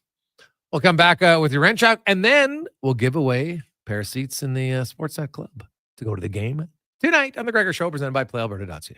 Edmonton's premium live music and party venue is On the Rocks. Check out Bingo Tunes on Monday. Perform on the best stage in town with karaoke on Wednesdays. Learn how to salsa with Salsa Rocks on Thursdays. And every weekend, OTR goes live. With your favorite bands on the OTR stage and DJ Kenny K. For everything that's going on at On the Rocks, give us a follow. Facebook, Instagram, or Twitter. At On the Rocks, EDM. Eat well, party hard. On the Rocks. On the Rocks. On the Rocks. Open every day till 2 a.m. The Alzheimer's Face-Off presented by Christensen Communities Limited hits the ice April 25th to 27th. This Edmonton-based tournament pairs hockey fans with some of their favorites from the NHL Alumni Association for a fun-filled weekend featuring a champions luncheon and tournament. Teams are already fundraising in the community, enabling the Alzheimer's Society of Alberta and Northwest Territories to continue providing help for today through free education programs and support services, and hope for tomorrow through research. For more information or to learn how you can get involved, visit alzheimersfaceoff.ca. DJ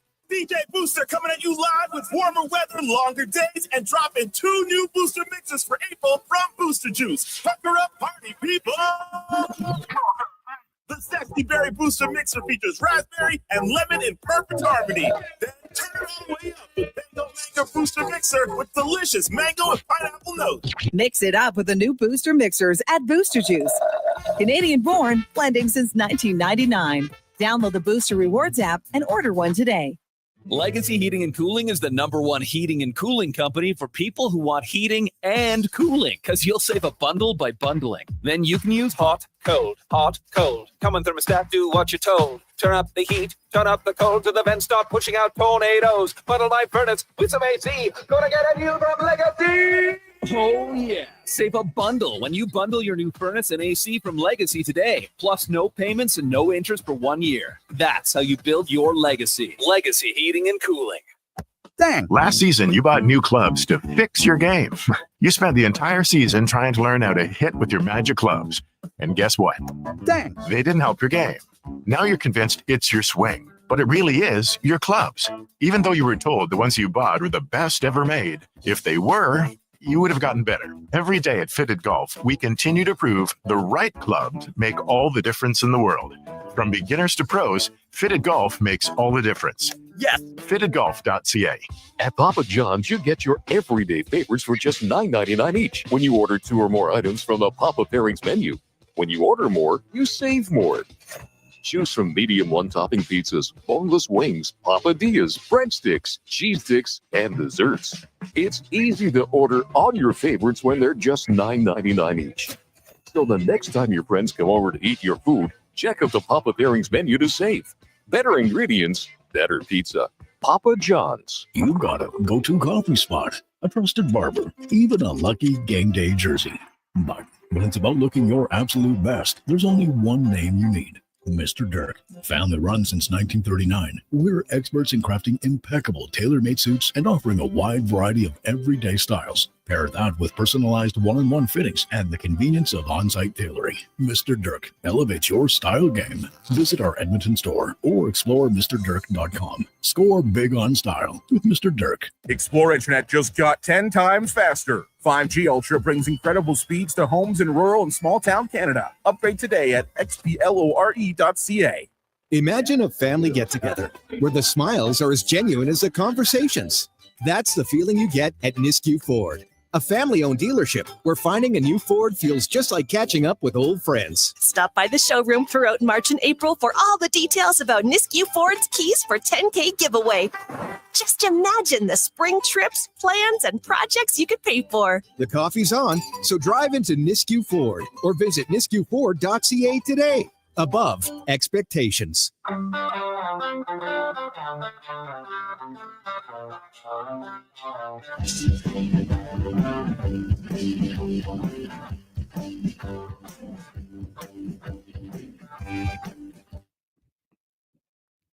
Portions of this hour brought to you by Papa John's. Use promo code Gregor and get 20% off your order all day, every day. That's promo code Gregor before entering your order at papajohns.ca. The Jason Gregor Show, the best of Edmonton sports talk and beyond. This is Sports 1440. Presented by PlayAlberta.ca, Alberta's only regulated online gambling website.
325. Welcome back. Jason Gregor, Connor Halley. It's game day on Sports 1440. You could be going to the game. We'll give some tickets away in the Sportsnet club tonight. So food and a game for you tonight. For somebody maybe doesn't get to go, so should be a lot of fun. It's coming up 833-401-1440, 833-401-1440 in our inbox. Let's go in the room now. Brought to you by Action Electrical. And coming up next week, your opportunity to enter to win a $15,000 home solar system, courtesy of Action Electrical. So that will start Here Comes the Sun promotion next week from Action. Let's get to Tyler Yaremchuk from Owners Nation and Daily Faceoff joins us. Ty, how you doing? I'm doing good, Greg's Wednesday of Masters Week. You know I'm fired up. Oh, yeah, it should be good. The par 3. Although, hey, as long as you don't win it, then you got a chance to win the Masters is basically what we've learned over the history of the par 3 tournament. I guess let's start there quickly. Who do you got? Who do you like? Who's your guy to win? I mean, out of the group of favorites, I know he's kind of become like a little bit of a chalky pick this week, but Colin Morikawa is playing some pretty good golf. So I like Colin Morikawa, a little bit lower down. I like Joaquin Niemann. He's been kind of hiding over on live, but he's playing really good golf this year. Okay. Interesting. Now, the Edmonton Oilers. Now Nugent Hopkins, although it's not an injury, it's an illness, but he's out. I guess the good news, Stuart Skinner is likely to, he's going to dress for sure on Friday. We don't know if it's going to be backup or if it's going to be he's playing, but obviously that's a good sign. Knobloch reiterated, Ekholm, Draisaitl, McDavid should be all good. Don't know for sure about Frederick timeline. Obviously, we saw him come back and play once, maybe re-aggravated. They still think he'll be ready to go. So what do you look for tonight for an Oilers team that is clearly depleted? Yeah, I mean, you'd love to see some guys sort of, step up a little bit in these absences. And a couple of players definitely have over the last 7 to 10 days, but there's some opportunity here. And there are still some players who I view as being in like a mini tryout period to be on that opening night playoff roster. 3 of them might be on one line with Skinner, Janmark, and Brown all playing together. But, is Vasily Podkolzin someone who's maybe a little bit closer to the bubble than not being on the bubble for night one of the playoffs? I want to see some guys play with that playoff intensity and that playoff urgency, because I still think there's a little bit too much perimeter play, a little bit too much indecisiveness from this team. Like, you look at that Kapanen turnover that resulted in the game-winning goal last game. There were kind of 3 individual moments before he turned over the puck where he either could have shot it or dished it off to Bouchard, who would have had a clear look at the net, and he just did none of them. And when I look at him, I think Podkolzin, Janmark, I'd put in this group too. They just seem to get the puck in the offensive zone and not have a really big sense of urgency with it. I want to see guys play with a bit of desperation, just be willing to throw pucks on net, play that playoff style of hockey, because that's what the coaching staff should be looking for right now, is who can get dialed in and be ready to give you their best on night one. Yeah, if Kane and Frederick aren't healthy, I think the decisions are pretty obvious. It's probably Kapanen and Jones who come out, and then, they go from there and just kind of see who's ready to play where and when. And Nugent Hopkins, playoffs begin game 1. Is he a center or a winger for you? I think he's a center. I wouldn't mind seeing the Oilers sort of really flex their strength, especially when you consider that they're likely going to be starting on the road. Like, if they go McDavid, Draisaitl, Nugent Hopkins, Henrique down the middle, that's the best center depth in the Western Conference. I think it's probably the best center depth in the entire NHL. And if you're on the road and the other team has last change, why not always have one of those 4 players on the ice? I think it's an advantage for them. And listen, with McDavid and Hyman on that top line, as much as Nuge has worked there in the past and they went on a long run with Ryan Nugent-Hopkins in that spot, I think they have plenty of qualified wingers who can step into that role. I think Jeff Skinner looked good there, although will Chris Knobloch trust him for night one of the playoffs to play with Connor McDavid? I think if Trent Frederick's healthy, I think he's a really, really intriguing fit in the top 6. And I think he actually might be a better top 6 winger than he is a bottom 6 centerman. And again, you have Nugent Henrique, so it's not like you're losing anything by moving Frederick to the wing and putting him up there. So I go with the strong spine. I go all 4 of those guys down the middle, and I say, hey, McDavid, Hyman, figure it out with whoever we slide next to you there. Yeah. Might be Skinner, who knows who it's going to be. It probably doesn't matter. McDavid and Hyman. It's rare you're going to have a trifecta all producing. Like, that's just the truth. right? You don't really see all three guys on one line. It's happened. We saw it in Calgary the one year. It's just rare to see it all the time. So you know what? You want to get duos going, and away they go. Tonight, the Oilers' number one power play unit will have Bouchard. We'll have Hyman in front. But then it's going to have three middle guys, all new. I'm guessing Skinner, Arvidsson, and Henrique. Guys who have played the power play at other places and done very well. You know, to me, it's more so how they get the puck in the zone, because that's the problem. None of those guys are great puck transporters. Yeah, I'd love to see them just simplify it a little bit. I think where they kind of got into trouble against the Anaheim Ducks was they were still trying to do the, cutesy little chip around the defenseman or drop it back to someone with speed. To me, I try to have a more unified attack. Hit the red line. The second you hit that red line, hammer it into the corner, and everybody skate hard to go try get that puck back. They don't have the puck transport skills to sit there and drop it back to someone and watch them try to go inside out on a defender, on a penalty killer at the blue line. It's not working. So I'd love to see them simplify it. Honestly, I'd love to see them go two defensemen on that top unit and have Bouchard and Wallman on the ice.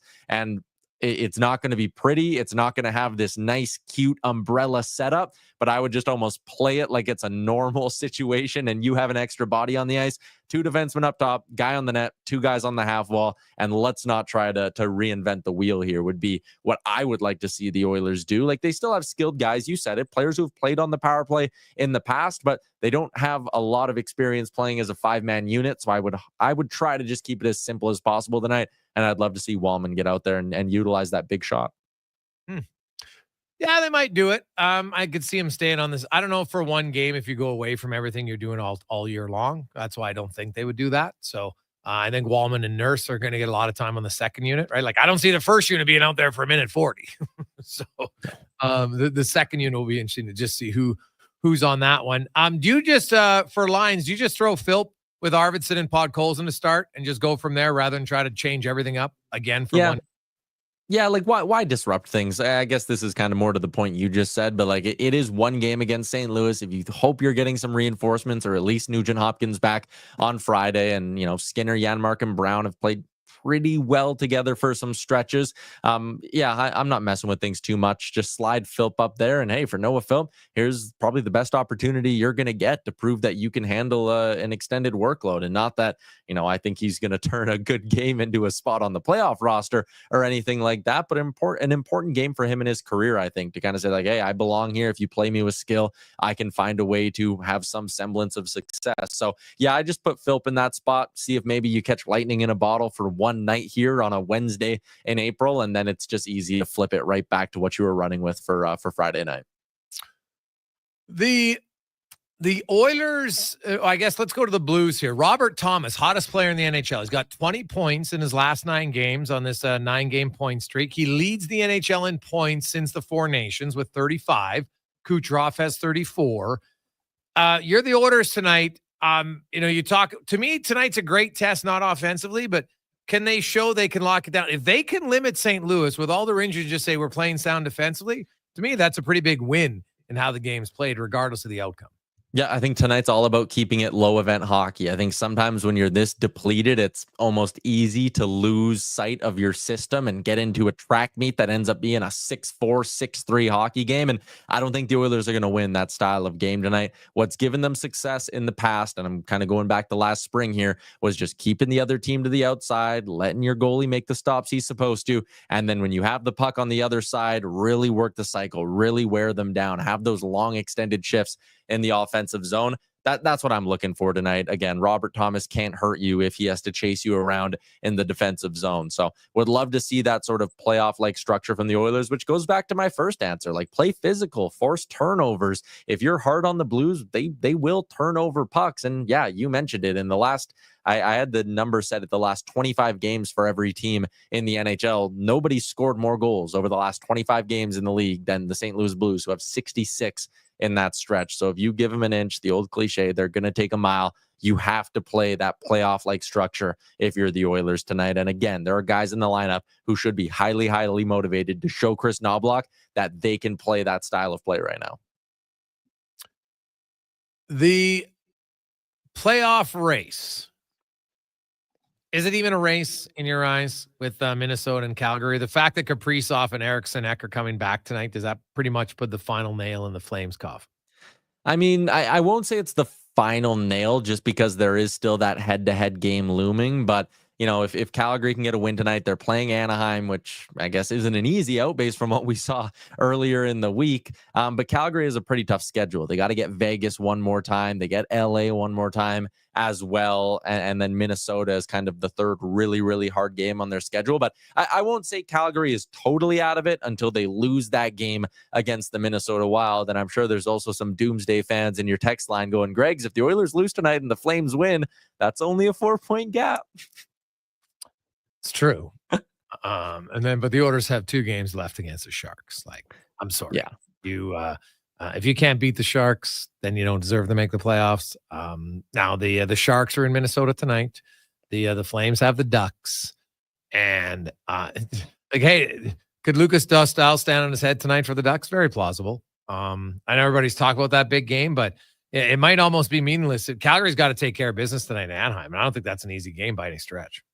Yeah, I mean, the only way, like I kind of said it tongue in cheek, but Edmonton, if they just beat San Jose twice, and it doesn't even matter, I don't think. Yeah, it doesn't matter regulation or one of them has to be in regulation. But if Edmonton just beats San Jose twice, the Flames are mathematically eliminated, and it's not a conversation, at least from catching the Oilers, and then they'd still have Minnesota. So I know there were some doomsday fans in the chat on my show today. I'm sure you're getting a little bit as well. Money Puck still has them at 99.7%. Those are really, really good odds. So you're telling me there's a chance. Now, speaking of odds, hasn't got a lot of talk, but the WHL draft lottery is upcoming, and the Edmonton Oil Kings have a 25. It's actually tomorrow morning, and they have a 25% chance to win because they got that. Not 25, a 57% chance to win. They got that courtesy of Moose Jaw from that trade late last year. And there's a young Mr. Schultz out of Regina who is absolutely crushing it. And the rule in the WHL now, because he was an underager playing up at U18 and led the league in scoring, which is crazy, that he could actually play up to, I think it's 35 or 33, something. It's a pretty high number of games next season for the Oil Kings. And that doesn't include once the season's over, then he could come out for the playoffs. Like, this is a huge draft lottery tomorrow for the Edmonton Oil Kings. Like, that could be a little bit of a franchise changing one if they win it. Yeah, I think so. What is there? I think there's 21 balls in total, and the Oil Kings are going to have 6 of them, which is the most. So it's a pretty even sort of lottery, but they do have the best odds. And yeah, I love that they made that kind of new rule in the dub where if they play it right, he could play like 70% of the season next year up with the big club. So yeah, he's got 93 points. I'm just looking in 44 games at the U18 level, which is just like absolutely insane. It'd be pretty cool to have a top prospect like that playing in Edmonton for their junior career. Now, remember, you can only move up a few spots, right? So that's why their chance of winning is even higher. So because if like Red Deer or Vancouver, they can only move up 2 spots, right? Everett can only move up a few. So that's why their chance, like the other team might win the lottery, but it's the old NHL rule where they could win it and move up, but then Edmonton stays at number 1. So okay, I didn't know that. Yeah, so they have like closer to a 50% chance here, a little bit over that. They have a 57% chance of not winning it, but of maintaining the number 1 pick is probably the better way to word it. It's kind of like when the Oilers won the Nugent Hopkins lottery. They didn't win it, right? New Jersey won. They moved up 4 spots, and Edmonton just maintained the number 1 spot. Yeah, that's a good point. Yeah, it'd be, again, really, really cool. And how about giving Kurt Hill some praise here? This is a guy who brought his team to the playoffs. They forced a Game 7 with Prince Albert. And on top of that, they're going to have a couple of really high picks in the draft. Yeah. So, no, it's huge, man. It'll be interesting with that draft lottery tomorrow. So, Oil Kings fans probably pay attention. Tough loss for the Oil Kings last night. The Art House Arena in Prince Albert for Game 7. And PA won 5-0. Win on the road in Game 7, man. It's hard. The Oil Kings, I'm sure they'll look back at that 4-minute power play late in Game 6 in a tie game, and they were unable to get it done. Because had they scored there, they probably win the series, and they're moving on, taking on Gavin McInnes. So unfortunate, but a great year for the Oil Kings. Ty, enjoyed, have a nap because 8:22 is the puck drop tonight. Fantastic. I joked about it. 8:22, missing what, 4 of your best players? What a Wednesday night in Edmonton. Well, you know what, though? funny thing is, like games like this, there's always a little bit of like the Anaheim game was actually not bad excitement, right? They had a lot of guys out, they just couldn't score. Now tonight might be a little bit of a snooze fest. I'm not going to lie defensively, but who knows? You never know. That's why they watch. And there is something on the line. Both the winner of this game could officially clinch a playoff spot if the Flames lose. Yeah, lots on the line. So hopefully the Oilers can wake up tomorrow with that X next to their name, and we don't have to have another doomsday conversation in the next couple of days. I just want to end that right now. There you go. Ty, have a good one, buddy. We'll talk to you tomorrow on the Rundown. Sounds good. See you, Greg. All right, it's Tyler Yaremchuk. Joins us every Wednesday here in Sports 1440. When we come back, we'll talk a little Masters. Bob Weeks will join us on the Gregor Show, presented by PlayAlberta.ca. You know how you look forward to all your favorite sports coming back in the spring? Soccer, baseball, golf. Well, GS Construction looks forward to getting back to work with the warmer weather. We're all excited and geared up for this very busy time of year. The groundbreaking season is upon us, and GS Construction is ready to roll with all sorts of new projects. Projects that help the community and make the place we live in better. For more on what we do, visit gsconstruction.ca. Is it Riverside Motorsports? No. It's Riverside Motorsports. Over 55 years in business, and people still get it wrong. Guess it's time to get it right. Riverside Motorsports. What you do for fun is our business. At Hughes, it's all about getting in and out quick and clean. No cash, no problem. With Hughes' new tap and wash system, all you need is your debit or credit card to get your vehicle sparkling clean. Find us at hughescarwash.com. Wow, get ready for a silly hockey fans. Your partner in power just skated onto the ice. EWEL.ca, the new e-commerce website for electrical wholesalers Edmonton, is ready for the power play 24/7, 365. UL skates to where the puck will be in 5 years. Now that's forward thinking. Killer selection, slamming products from the best brands, and legendary service. Don't sit on the bench. Get your account today at ewell.ca and win that project. Plug into your partner in power. Get an EWEL.ca account today. This is a slam dunk. Dive into Edmonton's vibrant basketball scene with exclusive interviews and expert analysis. I'm Paul Sir, and I host The Basketball Show every Saturday morning at 10 on Sports 1440. Truck Month is on now at GMC, and it's one of the best times to get behind the wheel. Right now, get a $5,000 cash purchase credit on 2025 Sierra HD models with a 13.4-inch diagonal center touchscreen, an available Duramax 6.6-liter turbo diesel V8 engine with 470 horsepower, plus the most trailering assistance technologies in its class. Sierra has some serious hauling power and is the only off-road ready HD. Truck Month is on now. Ask your GMC dealer for details. Every morning, you look in the mirror and see less of yourself. Hair loss can feel like losing a part of who you are. But it doesn't have to be that way. Hi, I'm Dr. Vance Elliott. At Advanced Hair and Skin Surgery, we understand the pain of hair loss. Our advanced hair restoration solutions won't just bring back your hair, they'll help you face the mirror with confidence. Good morning, you sexy beast. Visit drvanceelliott.com today because it's time to be the man you remember. Looking for the perfect spot to unwind? Check out The Ridge Social Eatery St. Albert. The Ridge is a locally owned, upscale neighborhood restaurant offering unbeatable daily features. Open daily at 11:30. Craving something late? Check out their new late-night menu from 8 till close. Enjoy brunch at The Ridge Saturdays, Sundays, and holidays until 2 p.m. Plus, there's open mic night every first Wednesday of the month and live music select Saturdays. Welcoming atmosphere, friendly staff, good times. For more, visit theridgestantalbert.com or social media.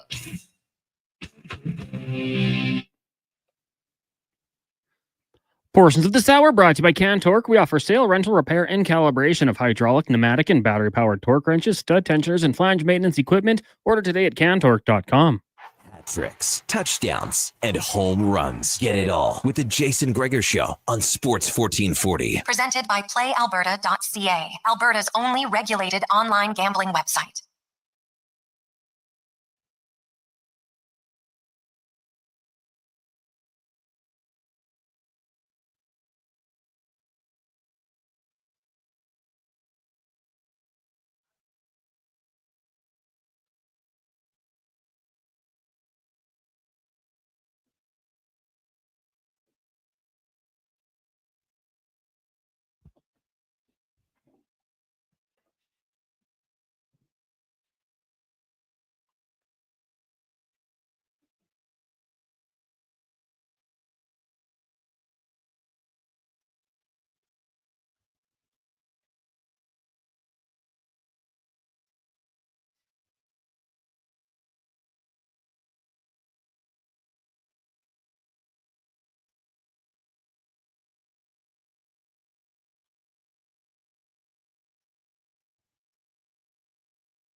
347.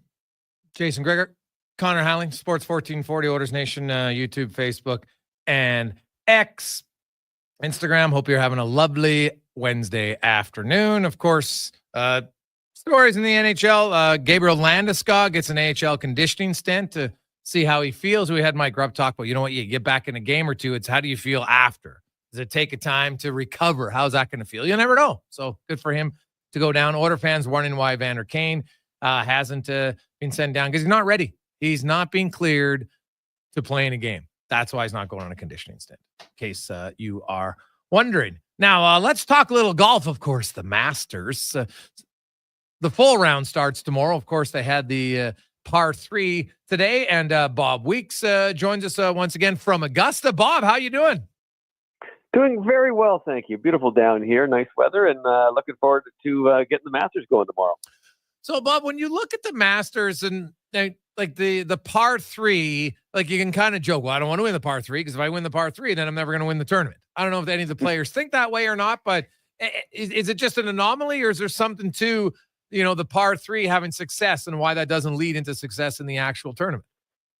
Well, I think it's more of an anomaly, but it is become a superstition, and a lot of guys don't want to be the winner. And so the last hole they play, the 9th hole, is a short one over, well, they're all short, but a little one you play over water. And a lot of the guys, if they're near the lead, they'll intentionally lob a couple of balls into the pond just so they don't end up winning. And I don't know if it depends on your superstition, I guess, how much you believe in it. I've heard of a couple of guys that it wouldn't bother me. I'd like to win it. But it's a lot of fun to go out to the par 3. Most of the players now take their kids out to caddy, and it's become a real family kind of thing. We've had a couple of hole-in-ones there over the course of the day. I think Keegan Bradley had one for sure, and there may have been another one. I heard a roar, but I haven't found out who it was there. But it's a fun bit of sort of casual golf before the real seriousness starts on Thursday morning. So when you look at the actual tournament itself, like Scotty Scheffler, he's been in 6 events this year. He's been top 25 in every one of the events. Obviously, he's one of the favorites. But because Augusta and how it plays, there are certain guys whose game fits better on this track. Who are the guys that you look for this weekend to be in contention? Well, I think, right at the top of the list, I think this becomes, for a lot of people, at least before we start playing it, a Scotty versus Rory McIlroy kind of competition. And there's good reason to that. I mean, Scotty is the number 1 ranked player in the world, and Rory McIlroy is playing the best golf right now of the brief season we've had so far. He's got 2 wins coming into Augusta. That's the best he's ever played, and he looks really good. This is his 11th attempt at trying to win this and close off the Grand Slam. He's got the other 3 majors won. Only 5 other players have done that. So he's tried all sorts of different ways, but I honestly think he is playing the best golf that I have seen him play ahead of the Masters. So he's obviously a threat.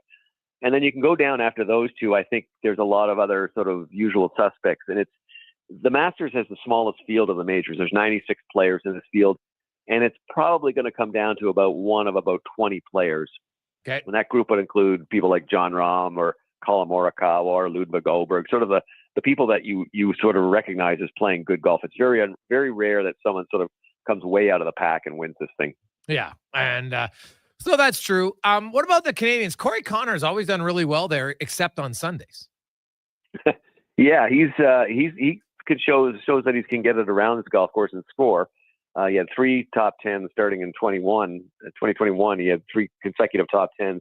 Last couple of years, he's had a bit of bad weather breaks and he just hasn't played quite as well. But he's coming in probably playing the best golf of his career. He's 21st in the world ranking right now, and he's had 3 of his last 4 starts have been top 10 finishes on the PGA Tour. The key for him is that he's putting a lot better this year. Yeah. He is a great ball striker, hits it off the tee and hits fairways, hits it on the green. His putting has always been the thing that's kept him back.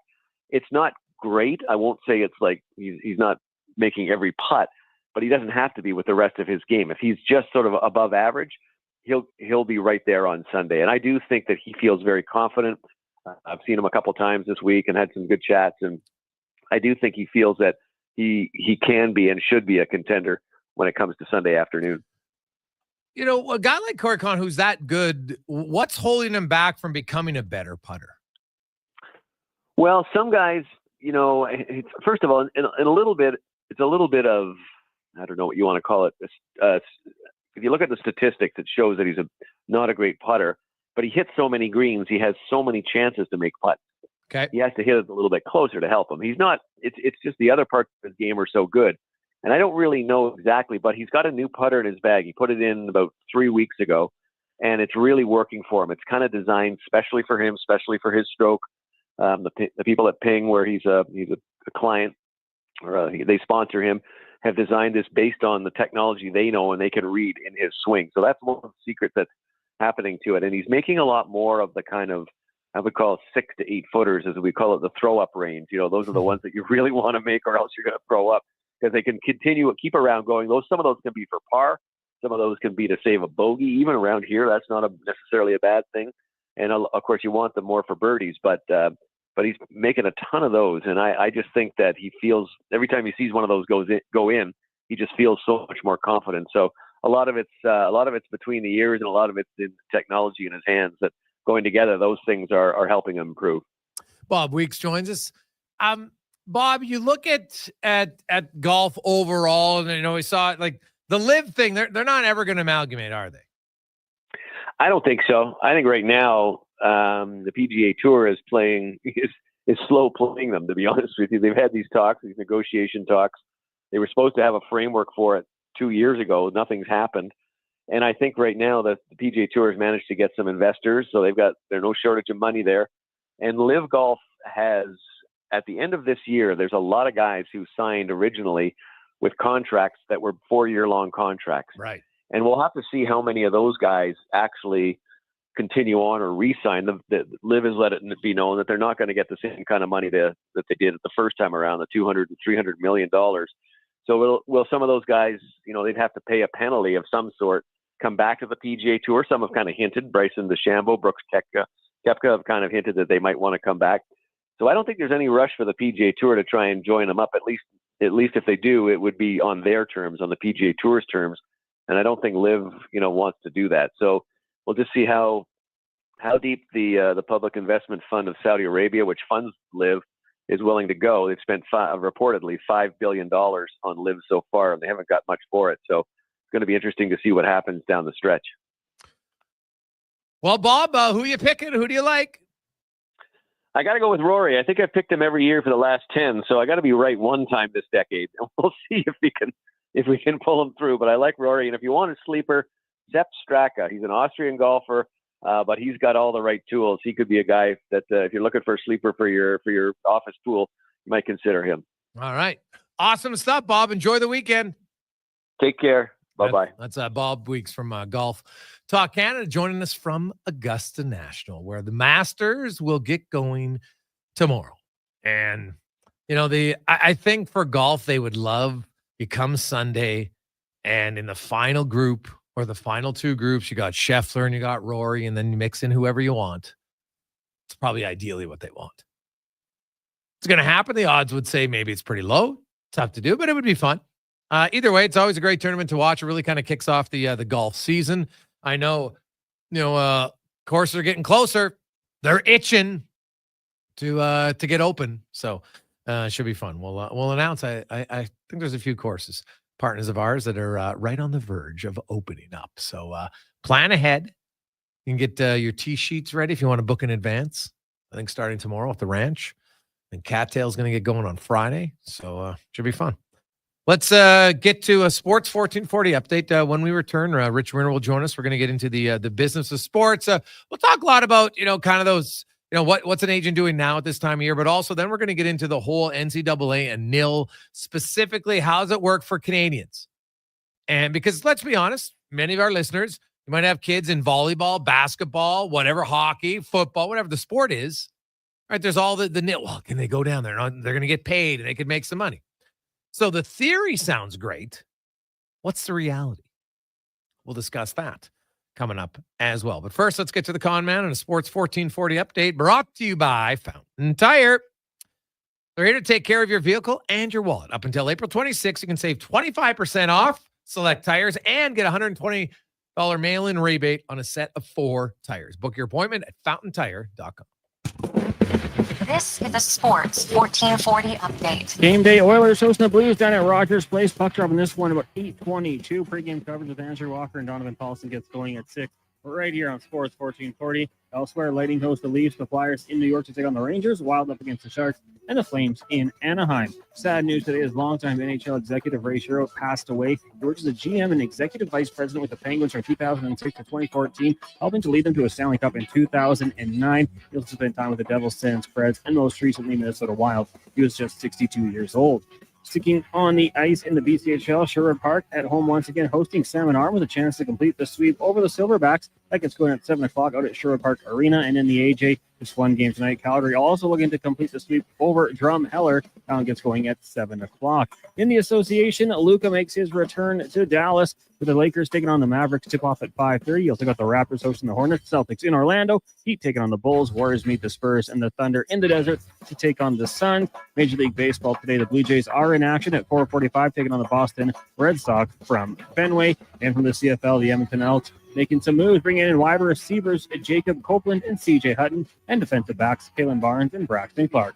Coming up in hour 3 of the Jason Gregor Show, it's another edition of the Business of Sports with longtime NHL player agent Rich Winter. I'm Connor Halley. This has been a Sports 1440 update. Sports 1440, Stingray Radio Station. CKJR broadcasts from West Edmonton Mall and Wetaskiwin. Download the free Stingray music app and listen wherever you go. Play Alberta has hundreds of casino games right at your fingertip. Join thousands discovering why Fortune Coin is one of Alberta's most popular games. Fill your reels with golden coins, multiply your prizes up to 6 times, and turn good spins into legendary ones. Land the Fortune Coin symbol to win cash, trigger the jackpot, launch the free spins bonus, and watch as the dragon takes over your screen. New players get 100 free spins only on playalberta.ca. Claim your offer today. Hey, sports fans, we've got a clear choice for you. At Crystal Glass, we provide customers with the perfect glass for any job. From home to auto and even commercial, installation or repairs, we're your team. Call 310 Glass or visit crystalglass.ca. Crystal Glass. You've got a go-to coffee spot, a trusted barber, even a lucky game day jersey.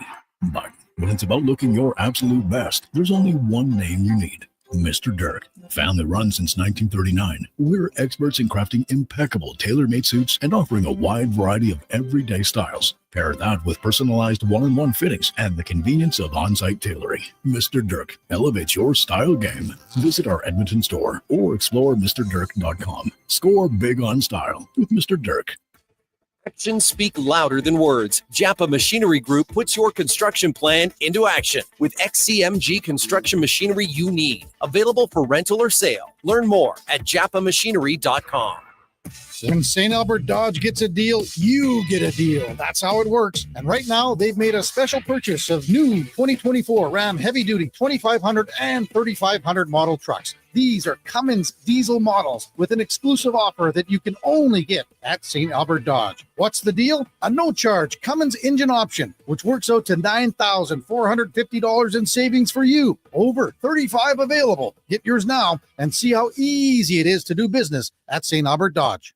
I'm Rick Showers from No Bull RV, and I love the word April. April would be a good nickname for me because April is the month where we have the most quality used RVs on our lot. That includes camping trailers, fifth wheels, motorhomes, toy haulers, big ones, small ones, and they're all in one convenient location here in Leduc. Sounds like a lot of used RVs, Rick. That's right, Bob. We always have hundreds of used RVs for you to see up close and personal. But in April, we have even more because the people who sell their RVs with us know that this is when folks are looking to buy. It's the best time of the year, whether you're buying or selling. Sounds like you'll be busy in April, Rick. You know it, Bob. Our team works hard connecting families with the right used RV for their outdoor lifestyle. With one trip to No Bull, you can see more RVs than you'd ever think possible. And it's a great way to spend a day in April.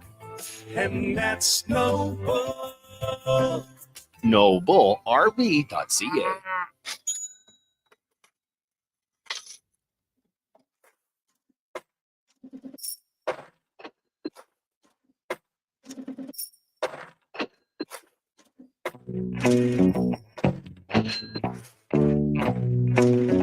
Portions of this hour brought to you by Leading Edge Physio. The team in Old Strathcona have special training dedicated to reducing the impact of cancer care before, during, and after your diagnosis. From lymphedema to the management of fatigue and side effects of chemotherapy and radiation, they can help. Learn more at leadingedgephysio.com. The Jason Gregor Show, the best of Edmonton sports talk and beyond. This is Sports 1440. Presented by PlayAlberta.ca, Alberta's only regulated online gambling website.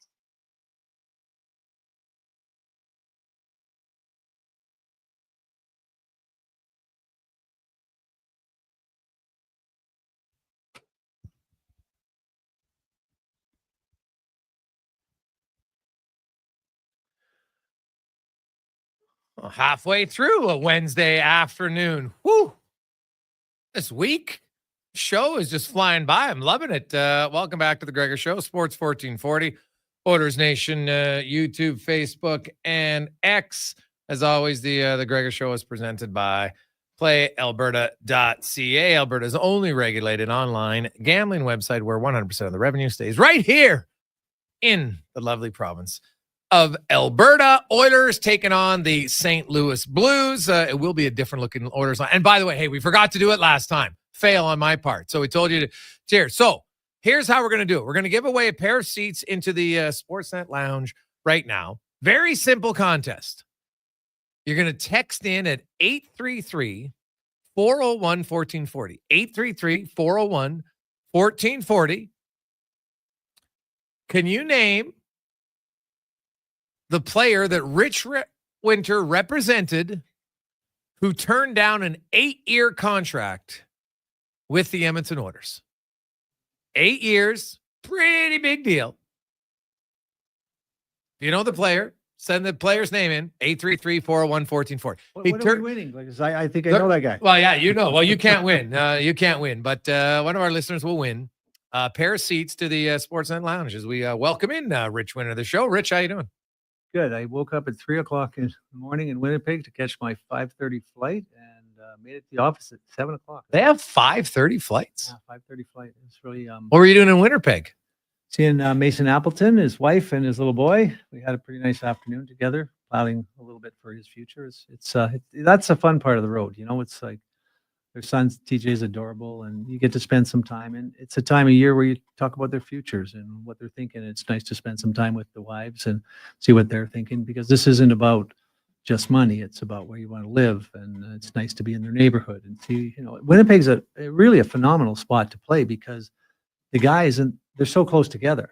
You know, they leave on the road, the wives are hanging out. They're really close. They're having but if you play in New Jersey, there might be 4 wives here, 4 miles, 4 wives 20 miles away. And it's really good for team unity. And I can see how, and the neighborhoods are awesome. Like Edmonton, like people come into Edmonton, they think it's not a great spot. And Winnipeg is probably the most horrific drive from the airport to downtown anywhere in the world. But when you get up to the suburbs, it's really nice out there. So it's just fun to spend time with guys. We'll get you to move your mic just a little bit closer. Sorry Yeah. about- So there we go. All right, perfect. People might think it's better. Yeah, on yeah. the camera Well, no, than- we want to be able to hear you, so that works better. So here we are. It's April 9th, and playoffs are right around the corner. But half the league's out of the playoffs, right? Yeah. So depending on every year, I'm sure it's maybe it's half my clients, whatever the percentage is, that some guys are going to the playoffs. So they're not thinking contract. You're not even talking to them about it. Right. Whereas other guys, although if you do, you might talk to them now, and then you don't talk to them until the playoffs are over. Are there for pending UFAs and RFAs, Rich, and it's April 10th, are there serious discussions with the GM now? Because the GM's job for this year's team is kind of over at this point, right? So does he have more time to talk, or GM's like, don't talk to me until the playoffs are over? How's it work? It depends on the GM. And it depends on the player because, ultimately, Glenn Sather used to tell me, it's an old adage, but he used to always say the man with the goal makes the rules. And and it's true. So if you have a Marner, even Mason, who's a key part of that third line, is probably the best shutdown line in the league. You're patient, and Chevy's really slow and methodical. It takes him time. I don't, for the life of me, understand, why teams don't go to everybody early. Like if you like the player, because here's what happens if you go to the player early. 8 times 8, 6 times 4, whatever the number is, they're sitting at home and their dad's visiting and mom's visiting and the wife's going, but geez, honey, if you get hurt, right? Like quite frankly, if Brad Trelling would have moved a little earlier, both Johnny Gaudreau and Matthew Tkachuk would have it's been in Calgary. But if you're sometimes it's good to be patient, right? Because the guy tanks. But if you believe in a guy, I just don't understand why they don't go early. And then it's funny because we're talking to one team about a particular player. Played the minors last year, up and down, having a great year, might get 40 points. And they came to him because he's in the minors. They offer him, like, it's the weirdest deal ever, like 1.6 for 1 year, 1.5 for 2, 1.4 for 3, and it goes all the way down to 6 years. And of course, they think that's really attractive, right? But it's funny. I love what the assistant GM said. He said, we think he's worth X, right? Right. And he goes, like, that's July 1st money. So he said, okay, well, we'll see you then. But it's really true. So as you approach July 1st, if he's a capable player, the money goes up. Yeah. So you just got to be patient. Now, if you're in a situation with a younger player, maybe he's not getting qualified. Now you're starting to do a little research, try and figure out if it's a European option, are they going to qualify him? And you try and do that kind of clandestinely, just, not to show your hand that you're a bit nervous about his future. So it's just time. It's really a time where you start plotting the future. Some of these kids don't know where they're going to go. Mason, do they put their house up for sale? Do they keep it? Like historically, so somebody like that who lives in Winnipeg is a pen in UFA. Would you wait until he signs because even then if he's not in a contract, it's going to be July 1st or July 2nd. So that would still give you enough time to sell your house. Then you're not going to, put your house up for sale in May, right? Like, or June. Well, you might, because it's easier to sell your house in May in a place like Winnipeg. This isn't a metropolitan center that's got a lot of influx of people. So it's, you might be holding on to it for a year. But what if you sell it then you just end up signing there? Then what do you do, right? Like, well, then you probably made enough money to buy another one, probably, which might be, but that also might be in the plans, right? Because they, you might have had another child during the course of the last 2 years, maybe a couple. Now you're thinking of upsizing a little bit. It really depends. It's and it depends where you live too, because you play in Winnipeg, not a lot of friends coming to visit. You get traded or signed with LA, New York. All of a sudden, you're not only a spot on the hockey tour, you're a spot on the vacation tour. Right. Hey, we're coming to town. Hey, what are you guys doing? Right? It doesn't happen in Winnipeg. It happens with your close friends, but it doesn't happen with a number of them. So there's just lots of things to think about. So you get a lot more Klingons in the other place, is what you're telling me. Exactly. Yeah.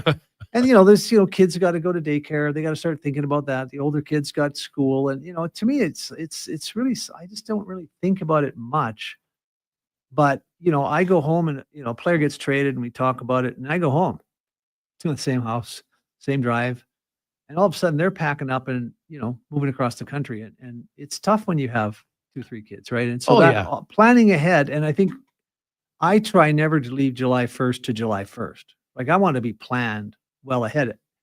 When, in fact, are you saying where your clients are going to sign before July? Well, yeah, 1st? because I like that Ouija board. We use that, and that's pretty effective.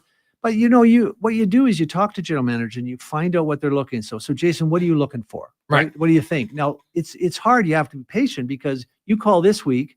Of course, they're still in the season. You call 2 or 3 weeks from now, where the teams that have missed the playoffs, they might have had their scouting meetings, but they haven't. They're not really sure yet. They haven't gone through the depth charts. They haven't looked at it. They'll tell you, like, we think we're going to need a 3 in goal, probably a right shot D, top 4. But, we're not sure. And then they're not sure because they're talking trades probably and some other things that we're not doing. So you just try and get out ahead of it. But it starts with understanding, and then you'll say things like, well, who do you have? They'll ask you, like, who do you have? Well, I have Wayne Gretzky or Mario Lemieux. Oh, well, we like those guys. Yeah, we like those guys. And you get a sense of, what's he thinking? Because sometimes what's really funny, like, there's so little communication in the National Hockey League. Like, it's almost a sin. Like, the communication problem is someone's communicating. Like, who told them? Who told the player that? It's bizarre, really. And so I'll talk to players about talking to their teammates, reaching out and trying to figure out what everybody's thinking, because ultimately you don't want to go into July 1st. I when Marian Hossa went to Chicago, and I did a deal with Ken Holland when he signed the 1-year deal, that he would let me talk right after the playoffs, give me permission. Because can you imagine making a 12-year decision? And I remember saying to Marian, so I'm asking him questions like, where do you think you want your kids to live? Like, what kind of environment? What kind of what do you mean kids? I don't even have kids. I said, well, you're marrying Yana. Yeah, and if you're signing a 12-year deal, you're probably gonna have chances kids. are she's pretty attractive. I think there's likely to be, you'll get one by the goalie at some point. And yeah, I never thought about that. Right. So there's a lot of stuff going on. Now, it's funny because we signed the first 12-year deal and then they ended those, but it's challenging. And there's just a lot of thought to go in. And they're now racing back home to Slovakia or Canada. There's a lot of things going on in their lives. People always think, man, they play for 2 hours a day. But I'm with Mason yesterday. He's got practice. He comes home. We're having lunch. So, his agent's in. He's got to deal with that. And then he's going over to get some like a little bit of adjustment on his back. Like these guys are, they got to take care of themselves. It's not 2 hours at work and then home all afternoon watching the Masters, right? It's just not the way it is. So no, that's the agent's life. Yeah, that's all right. Yeah. And but the thing is that it's just people just don't understand the focus that they have to have. And the hockey has two basic basic environments. You're playing well. Things are going great. You leave the rink, you don't think about it till you get back. Things aren't going well. You can't think about anything else. Yeah. And so, it depends where you are, but that's why I always think the James Neal deal always jumps out at me. Like he wanted one extra year and it ended up ruining his career. Like, come on, guys. Like you live in, Vegas, you live in LA and Manhattan Beach. Like you want an extra $100,000, like the extra year. Are you kidding me? Yeah. Now, you just one of your clients, not a big name, and you've talked about this a lot, but Pitlick, who is the leading scorer at Minnesota. Yeah. He just signed an AHL deal with Bakersfield just to get some pro games in down the stretch, and they're super banged up, so he's probably going to get more of an opportunity than you even thought. Going to get a lot, yeah. Right. But he signed an AHL only deal just for this year, or is it next year as well? No, we just signed what they call an amateur trial. Just an ATO for the rest. And of the this reason year. you do that because you want control. Like if it doesn't go well, you get a chance to go wherever you want. And so you kind of play and try and figure out where the spot is going to be, where they're going to get the most exposure. I actually think Brett is, he's a huge, has huge upside. He's got a lot of skill. I mean, he led 2 college hockey teams in scoring in 2 different conferences, right? Right.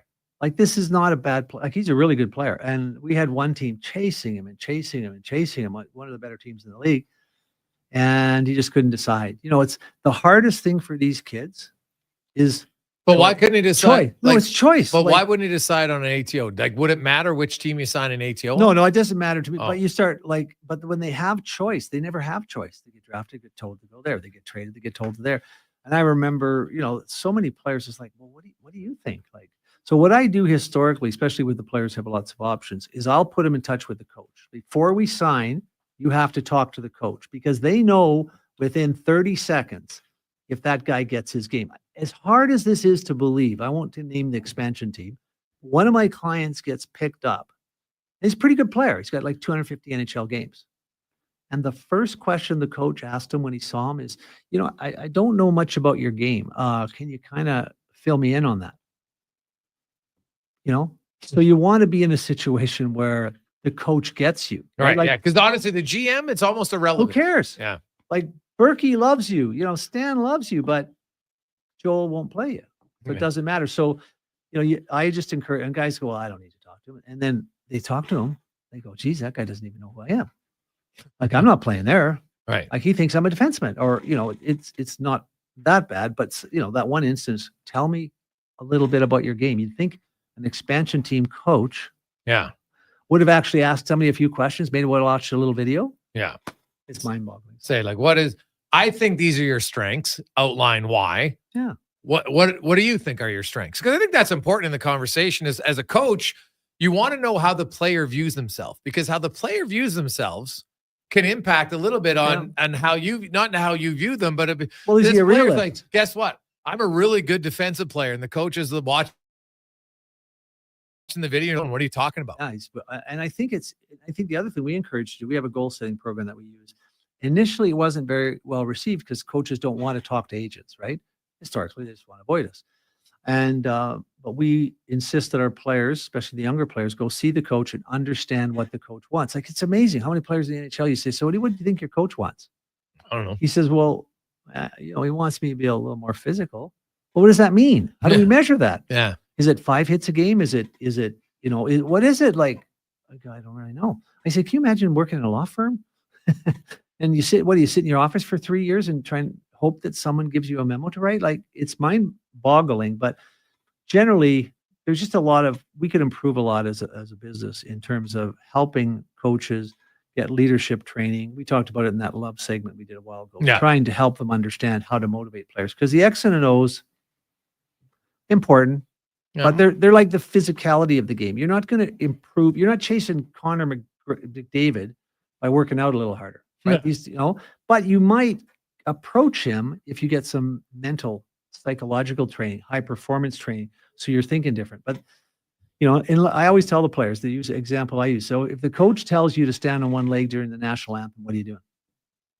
They smile and, yeah, I'm probably doing that. Like, it doesn't matter. The coach might tell you something we completely disagree with, but he opens the gate or taps you on the shoulder. Yeah. And if he has a big control. So you want him to, first you want to understand what he wants. You want to show him that you're passionate about doing what he wants. Mhm. And the minute he starts, you understand what he's doing, he's watching to see if you're doing it. Yeah. Now you've started to take a little bit more active involvement, and coaches, now guys don't, they always don't want to go too many times, but there isn't a coach I've ever found in the National Hockey League. I love when Mike Babcock first did it with Thomas Tatar, though. We all on the call together, and Mike's just, he's Mike. So his comment was, Tats, make love to your girlfriend, not the puck.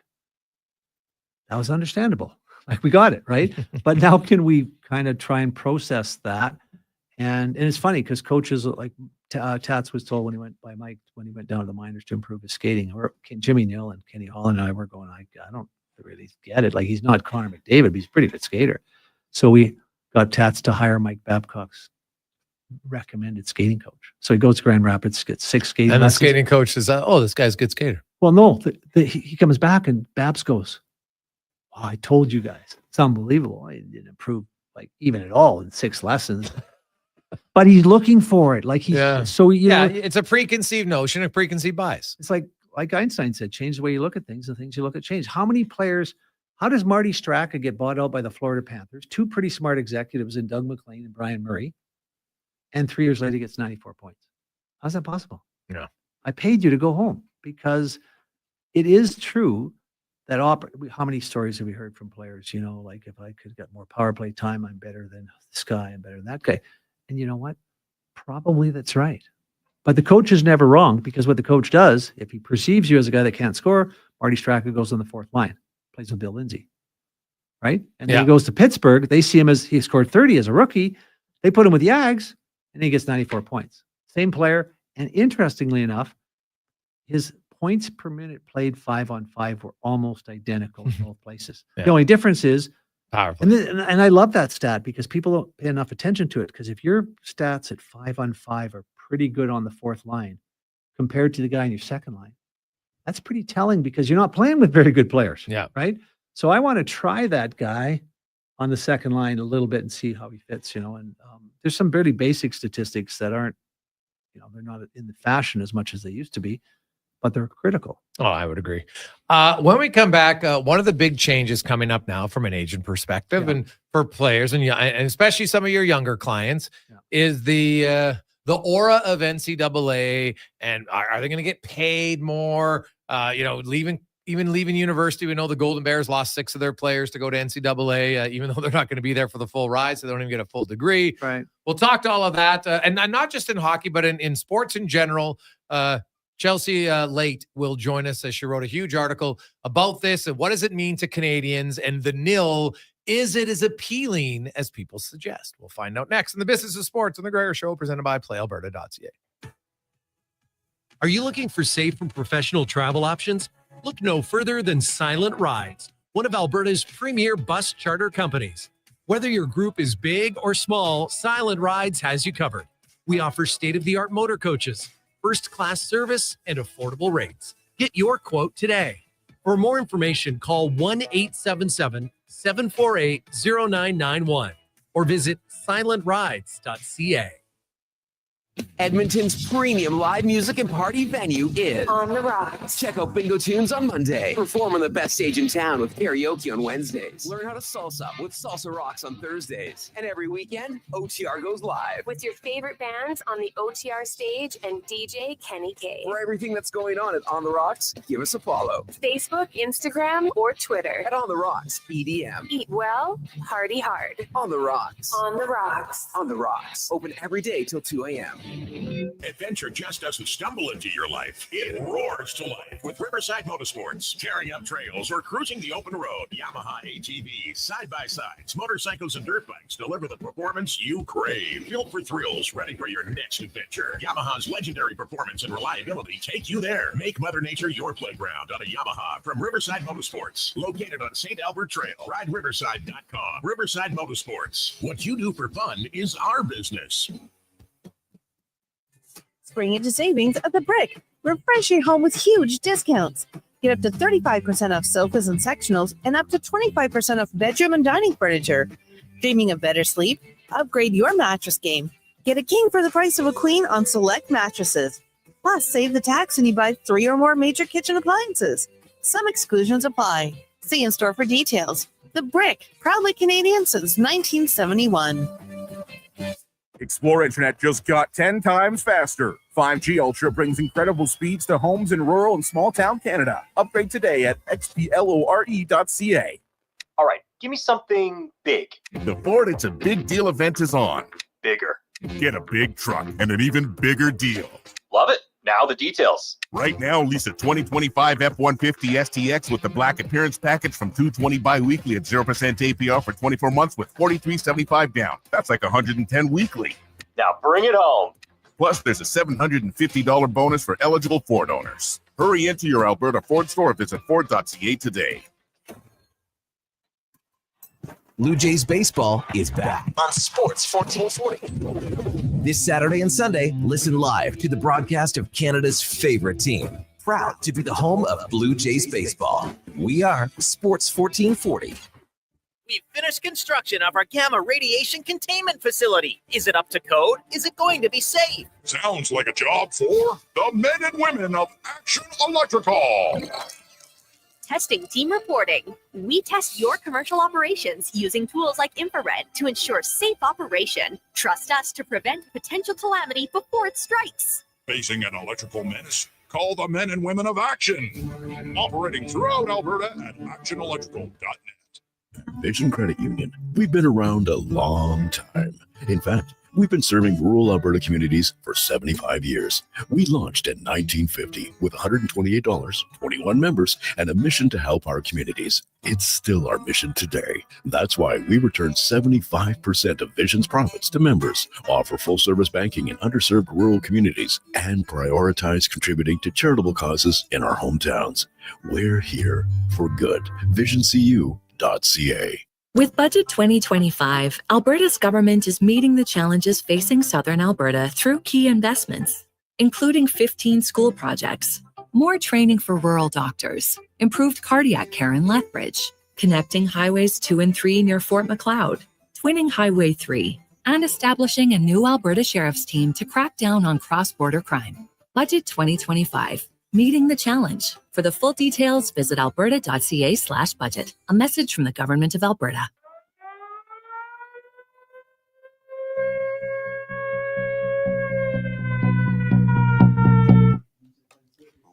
Portions of this hour brought to you by On the Rocks. Watch every Oilers game at OTR with $5.25 Molson Canadian, $5 Pink Whitney shots, and 60-cent wings. Plus, play Oilers score and win for your chance to win On the Rocks gift cards. Oilers hockey at OTR. Book your table today. Jasper Ave in 118th. From puck drop to kickoff, it's the Jason Gregor Show on Sports 1440. Presented by PlayAlberta.ca, Alberta's only regulated online gambling website.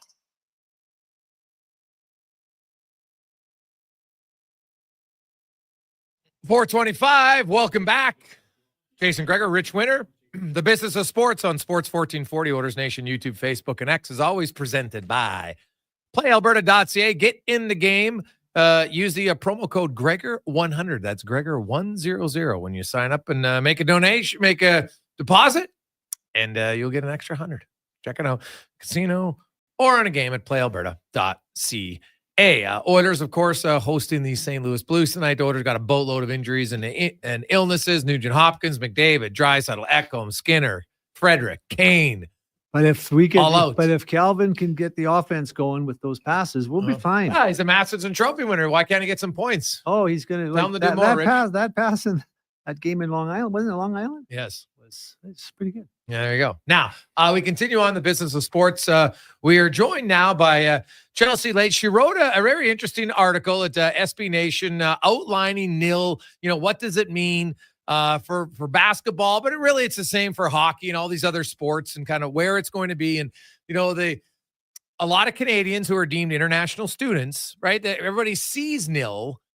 How realistic is it that Canadian players, amongst others, will actually be benefiting from nil? And Chelsea joins us now. Chelsea, how you doing? Good. How are you? I'm excellent. I know you wrote lots about basketball, but it's basically the same for all the sports.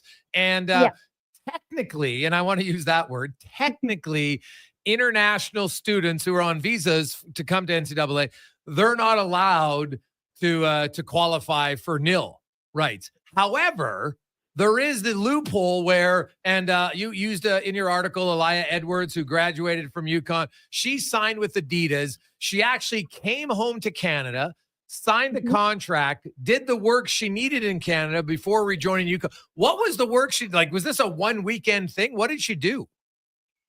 It's just basically like photo shoots, stuff like that, things that they can do while she's in market. And then, she was so close to graduation anyway that it didn't take too long for her to be out of the NCAA system and be able just to join the normal Adidas campaigns anyway. So it was mostly just the signing of the contract and the announcement that had to be done up in Canada. But, now that she's out of the system and into the WNBA, it kind of just works as normal.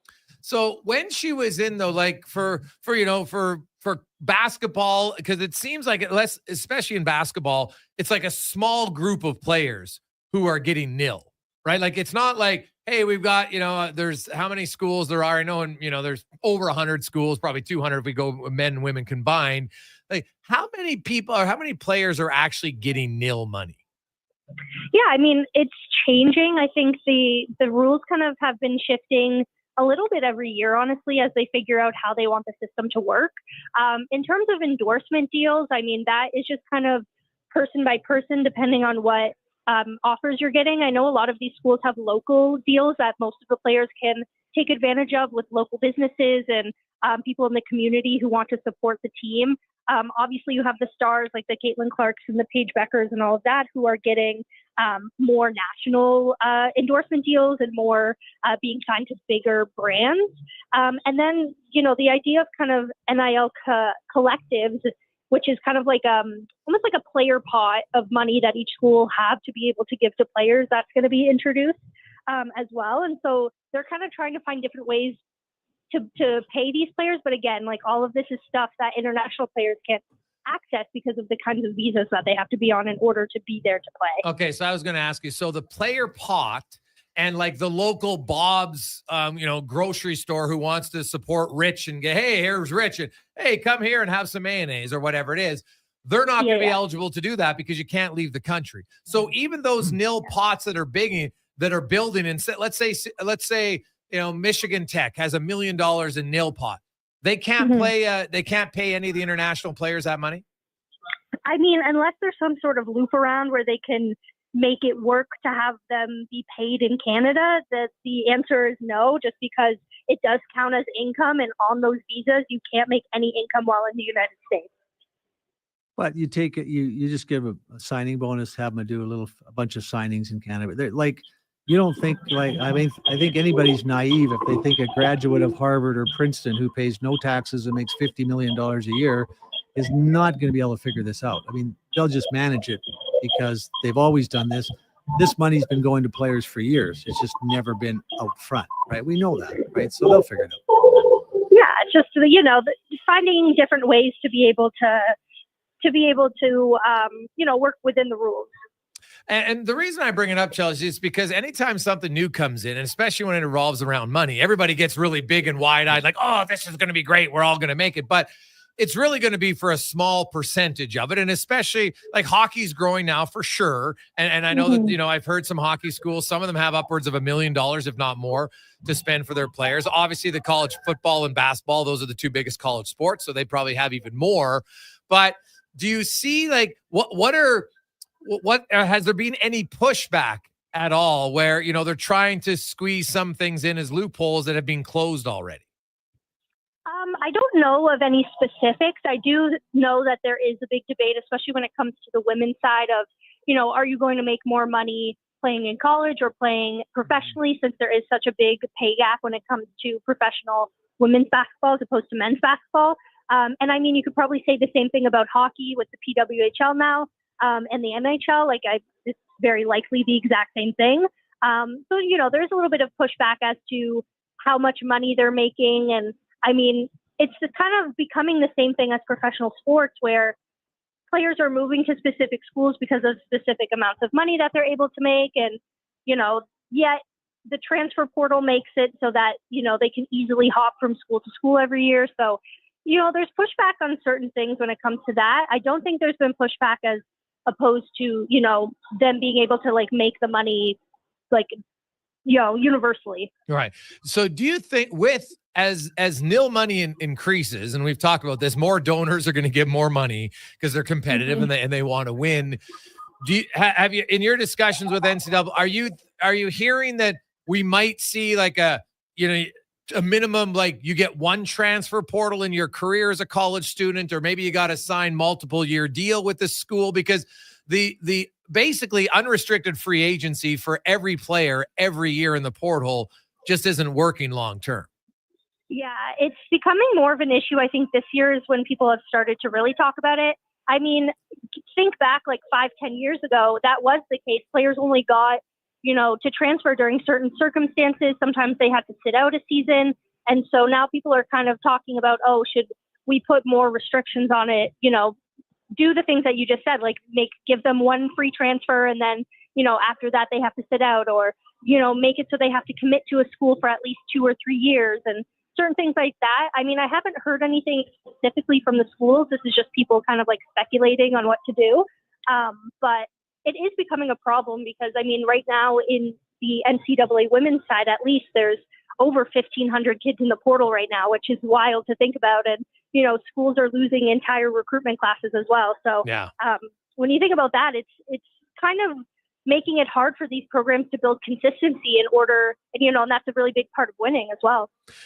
Chelsea Late joined us talking about the nil and the portal and everything else in NCAA.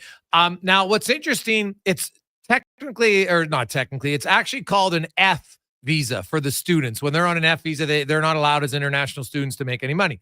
But then, so they're kind of getting effed a little bit. Yeah. But then you get, if you work in the US, then you can get what's called a P-1 visa, and then you're able to work. Do you know, let's say you were a second, third year international player on an F visa, could you sign an endorsement deal that says, I'm not going to get paid until I'm on my P1 visa?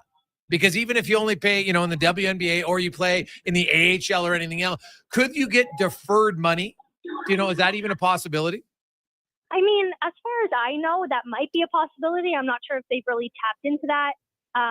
But yeah, I mean, the rules switch as soon as you change to that P1 visa. So, I mean, I don't see why that could be an issue unless the actual contract is. There's another angle though, because like Dominic Hasek, by way of example, Marian Hossa, these guys are pretty popular even after they've retired. They have P1 visas, right? So they can come and do endorsement deals and do other things.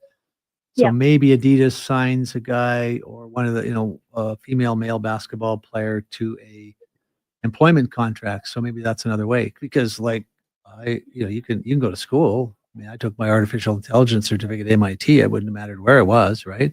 So so I mean, again, it's just everybody's fantasizing if they think that this F visa is going to be a restriction. It just really for sure. When we've talked a lot, like the bigger schools, and I guess the bigger schools have more alumni, and then some of the alumni have deeper pockets. And as far as you've heard, is there a limit on how much, endorsement deals a school can have? Like, essentially, is there like a salary cap on this, or can these big schools, if Rich walks in and says, hey, I want to give $15 million because I want my school to be able to attract the best players. Is there anything stopping that right now? Or is it just the wild, wild west? You can spend as much as you want. Yeah, right now it seems to be the wild, wild west. And I think that's why the transfer portal is kind of blowing up in the way that it is, because, the players are starting to realize as these rules go into effect that schools are offering them more money. And so that's why they're leaving. And I mean, that's not the only reason, but it definitely is becoming more prominent. And as far as it goes right now, yeah, you can offer as much as you want and, accept as much as you want and move as much as you want. So it's the wild, wild west. But the real challenge, the real challenge is, like, do you want the guy who just wants the money on your team, right? We were talking about Marion giving up tons of money a while back, and but this is different because but think about it. Like, if I'm moving schools to make money, do I even want that guy on my team? The guy that's choosing to leave a great coaching staff and great develop, so it's it's a chemistry in your room. I mean, the Detroit Red Wings were playing 2, 3, 4 times what other teams were playing for. They didn't win every year. Yeah. So it's no guarantee of success. And if you're moving, like, think about it, like the Detroit Red Wings spent a lot of money, but they had a lot of restrictions in the collective bargaining agreement that allowed them to keep players even at that point for 5, 6, 7 years. You got these kids recycling every year. Oh, it's a challenge. And Chelsea, it's interesting because it wasn't just Elia Edwards. You mentioned Toby Fournier out of Duke, and, she became an ambassador for Roots. And so for the women specifically, because you talked about, what they're getting paid in the WNBA, and it's a business model. I understand they're not going to get paid what NBA players make because they don't make as much money as a league. But do you think when you talk to the women playing, are many of them say, well, I'll just play college longer because I can make more money here for the next few years in college rather than leave? It really depends on the player and just kind of how much of a, audience they have. For players like Caitlin Clark, for example, who are making well and beyond the WNBA salary and endorsements that are just going to follow her through her career, yeah, it didn't make sense to stay the entire time she was eligible in the NCAA. But for, players who, don't have that big of an audience and aren't making those endorsement deals, yeah, the idea of staying in college longer to make this NIL money is appealing to them. Well, think Adam Fox, for example, spurned Calgary, wanted to play with the Rangers, had no interest playing in Calgary. He can get 100, 150 grand, at some point, some donor. He's going to it's going to really, it can potentially have a big impact, maybe not on your superstars because they're playing right away, but it's going to have a big impact on that middle six, that third pairing D, right? Like, yeah, but Paige Beckers, look at her. She's a pretty big name in women, and she stayed longer, right? So was she making more? Was that part of her reason to stay? There was a few reasons. I mean, she missed a year because of injury. She tore her ACL. So I think for her, it was more about finishing her 4 years as a player. And I mean, they had a great chance to win a championship. They did win a championship. Yep. So I think that was just kind of the goal. And she ended up, achieving that. So I think it was more about that for her than the money aspect of it, because again, she's one of those players where her endorsements are just going to follow her into the WNBA now. Well, and then probably she's going to get more now because they won the national title. Like, it's perfect timing for her, right? Like, you leave as the national champion, you come out, you're probably going to be the number one pick. Like, it's a perfect storm for her. Yeah, exactly. And I mean, she has been for 5 years now, UConn's biggest name. She's been a huge name in women's sports, and now she's just kind of becoming, mainstream as well. So the timing for her ended up working out great. And, the fact that she was able to finish with that national championship, of course, is just kind of the cherry on top to the whole story. Well, and you can't forget the fact that, the young hockey player's not getting TV exposure while he's there. They're getting big exposure. Yeah, even the women 100%. are getting huge exposure. So you might actually make a business decision to say, look, let's stay here a year longer because development reasons too. You get to play more, you get to dominate, all that's, but it's important. While you're dominating, there's hundreds of thousands, if not millions of people watching that, and they're all customers of somebody. Yeah. No, exactly. It's a big benefit. Chelsea, was a great article. We really appreciate it. It's kind of ongoing that article in 6 months might be outdated because the rules are changing so quickly. Thanks so much for your time. No problem. Thanks, guys. Thanks a lot. That's Chelsea Lay. And I think it's really important, especially for parents out there who have sons and daughters, the opportunity for girls in college sports, especially in basketball.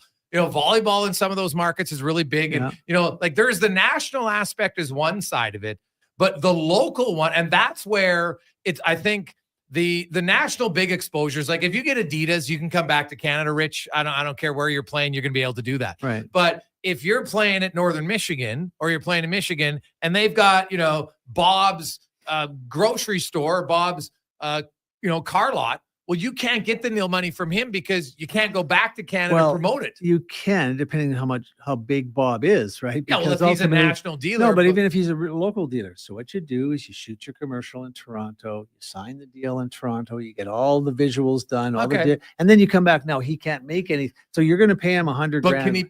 Can the person be in the commercial that runs in the US? I don't know that, but right? No, I'm guessing I that would might be the challenge. It's not because the services were rendered in Canada, I'm pretty sure. Okay. Yeah. So it's like, so you want to give him $100 grand for the year. So you pay him $100 grand for the commercial and a bunch of stuff he did up in Canada. And then he comes for free for all the appearances. It's like so easy. Like, it's why the wealthy pay no taxes and all the rest of us pay the freight, right? Because we can't afford to get people to figure it out. And again, Princeton grad who's worth $400 million, who's a big hockey fan.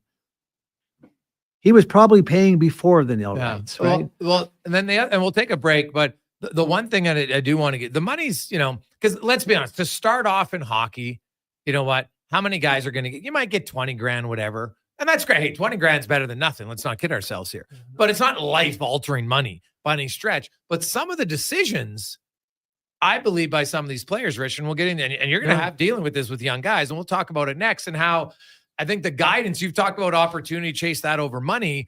Well, if you're going to college, we know what the odds are of your chances to being an NHL player. Now, you could be a pro player somewhere else, sure, but even those odds are pretty low. Your schooling's super important. But right now, some of these people, the decision on their schooling to be there for 2 years, that's not necessarily the best. So we'll get into that. Yeah, lots of elements around. Yeah, when we return on the Gregor Show, presented by PlayAlberta.ca. Like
He had like 6. He had to take kids by force. Portions of this hour brought to you by Culligan for all your residential water needs, your local water treatment company. More than just big bottles, Culligan.com. The Jason Gregor Show, the best of Edmonton sports talk and beyond. This is Sports 1440. Presented by PlayAlberta.ca, Alberta's only regulated online gambling website.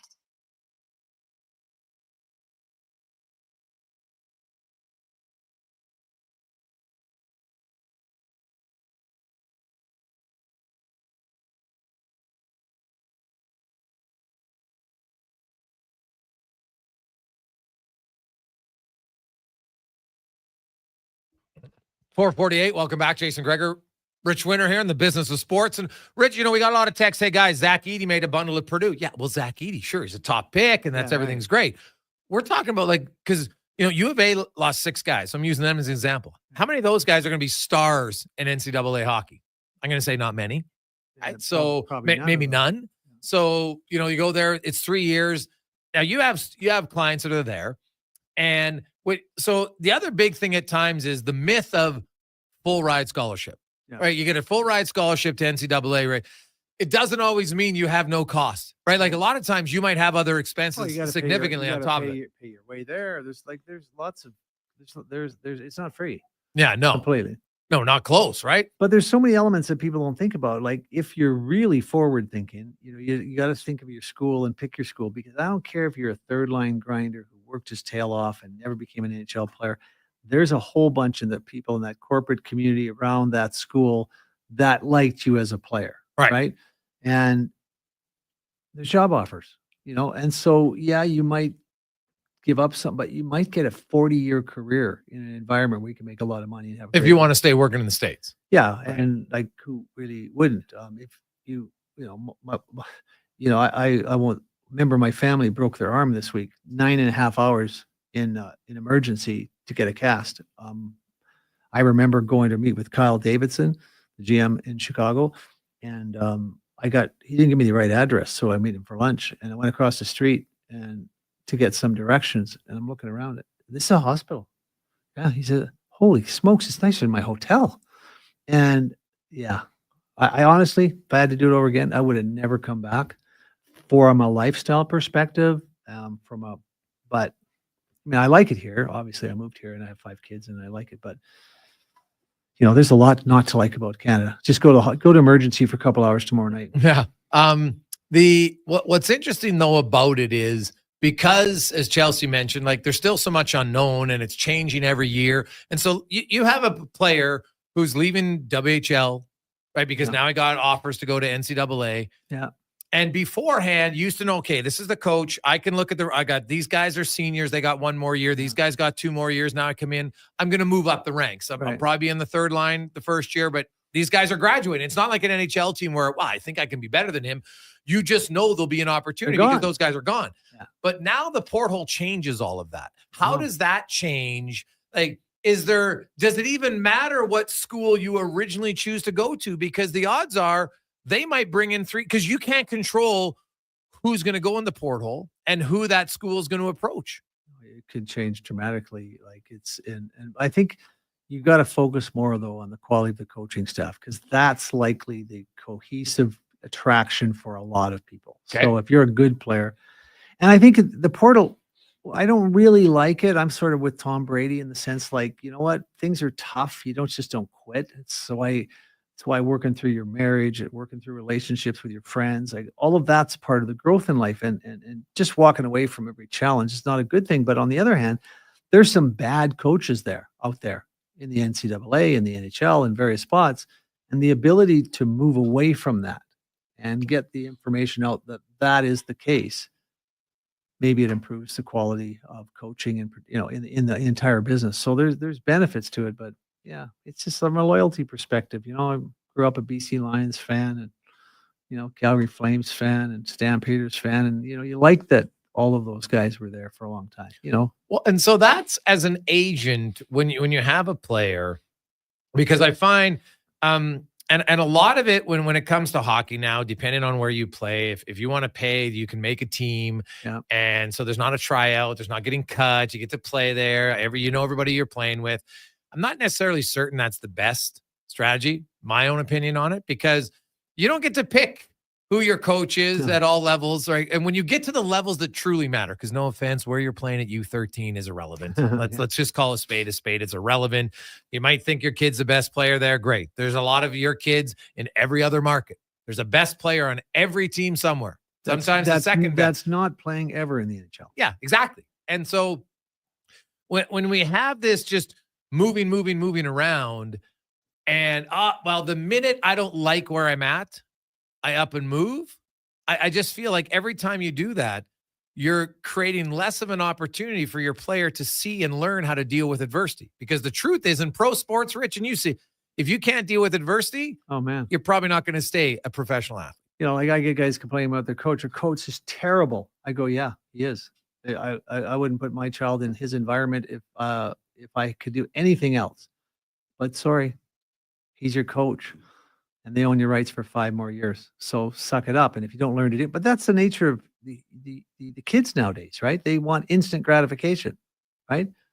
You know, they're on the internet, they're seeing all of these things, and of course, you give guys choices, they'll make bad decisions, right? You know, it's important. It's just, you know, it's creating an environment of self-interest that is really counterproductive to really healthy team environments. But there will be guys like who turn down a lot of money to not play in Edmonton or not play somewhere else, or to pursue their dream, or to look for opportunity. And eventually those guys will become the cream of the crop that people are looking for. And they'll, you know, but it's really like kids, like talking to a coach yesterday, to a friend of mine, and it's like you can't tell them anything. Like, they don't listen. They're on their video games. You can't get through to them unless you talk to them through some video environment. And it's like, but of course the challenge there is to figure out how to speak in the language. Well, then you got your listener, right? When You got to figure it out. someone tells me they don't listen, I'm always kind of like, well, are you communicating properly?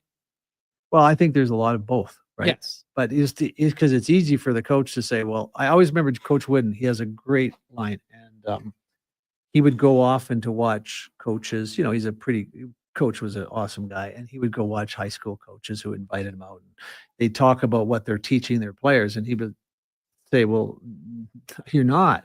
I'm watching the practice. They're not doing it. And so Coach always said, you've not taught until they've learned. Right. That subtle little. It's a very good point. Right? Yeah. So the subtle shift is okay. Yeah.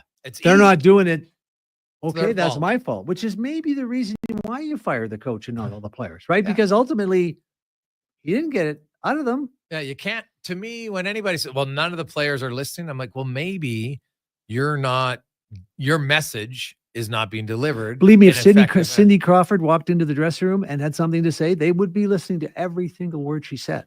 So figure it out. Like, don't tell me they're not listening. I think you're right, but it is still, it's way more challenging, because in the environment we used to live in, players were more compliant. Now, it's not a bad thing. No, it's not. It's not a bad thing that they ask questions. I think conversation and communication is great. I think the bad thing is when too many people think that the coach's decision has to be what's best for them before everybody else. Well, we all know that not every team is 100% equal. Everybody says, oh, you should coach everybody the same. No, it's not really the truth. You can't, because there's different personalities, and some guys need a pat on the back and some girls need a kick in the butt, and whatever it is, that's fine. And then your best players are going to get to make a few more mistakes because they make more good plays than you do. That's just the truth. It's funny because like Andy Hill, who went on to be president at CBS television, and a friend of mine, and he played 3 years for Wooden, and he used to always say, if I'm going to get in a little bit of trouble, I'm doing it with Kareem. Because we're not really going to get in too much trouble. So it's true. And Coach Wooden used to say, I always loved my players the same. Didn't like them all the same.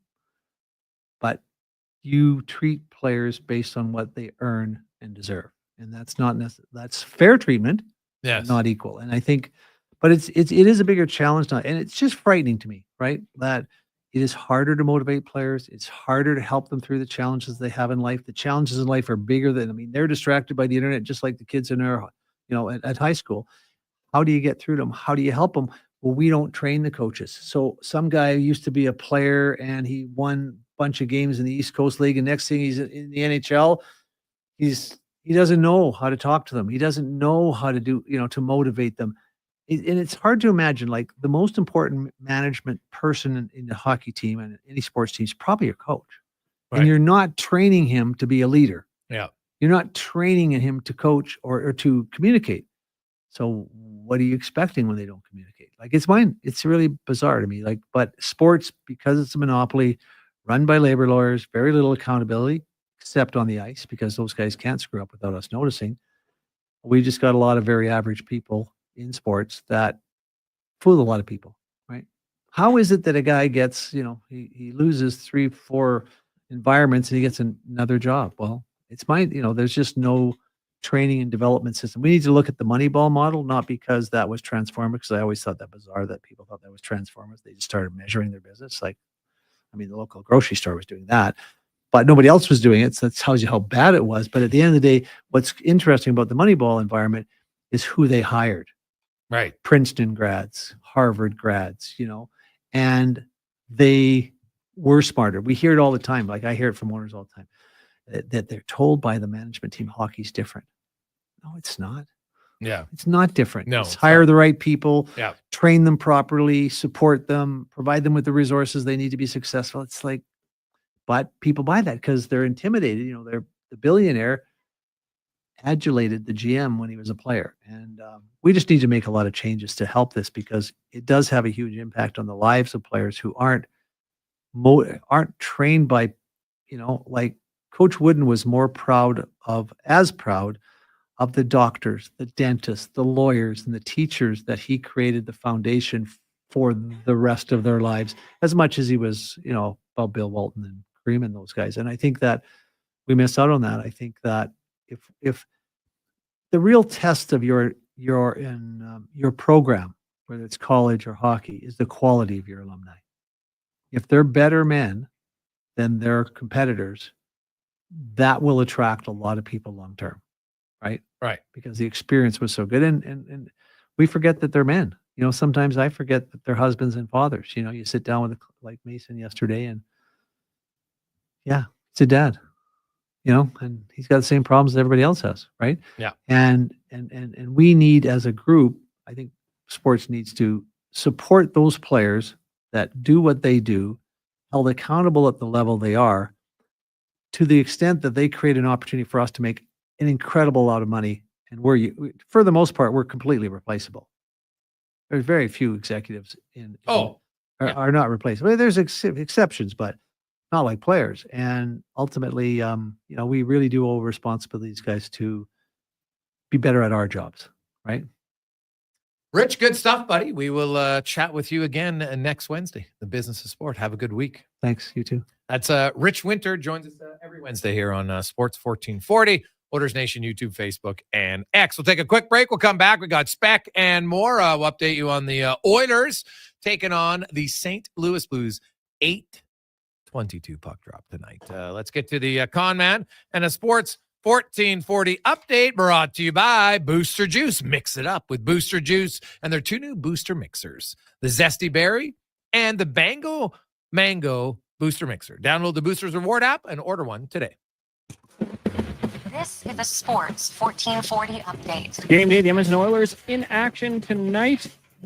Puck drop just after 8:15, 8:20 as they take on the St. Louis Blues. Pre-game coverage with Andrew Walker and Donovan Paulson gets going at 6 right here on Sports 1440. Elsewhere, Maple Leafs and Lightning. Rangers host the Flyers. Sharks taking on the Wild and the Flames in Anaheim. Sad news. Off the ice, his longtime NHL executive Ray Shero has passed away. He worked as a GM and executive VP with the Penguins from 2006 to 2014, helping lead them to a Stanley Cup in 2009. Also spent time with the Devils, Sens, Preds, and most recently the Minnesota Wild. He was just 62. In the BCHL, Sherwood Park back at it again, hosting Salmon Army in Game 4 of their series, looking to complete the sweep. That gets going at 7 o'clock at the Sherwood Park Arena in the AJ. Just one game tonight. Calgary Canucks also trying to complete the sweep as they take on the Dragons. That gets going at 7 in Jerome Heller in the association.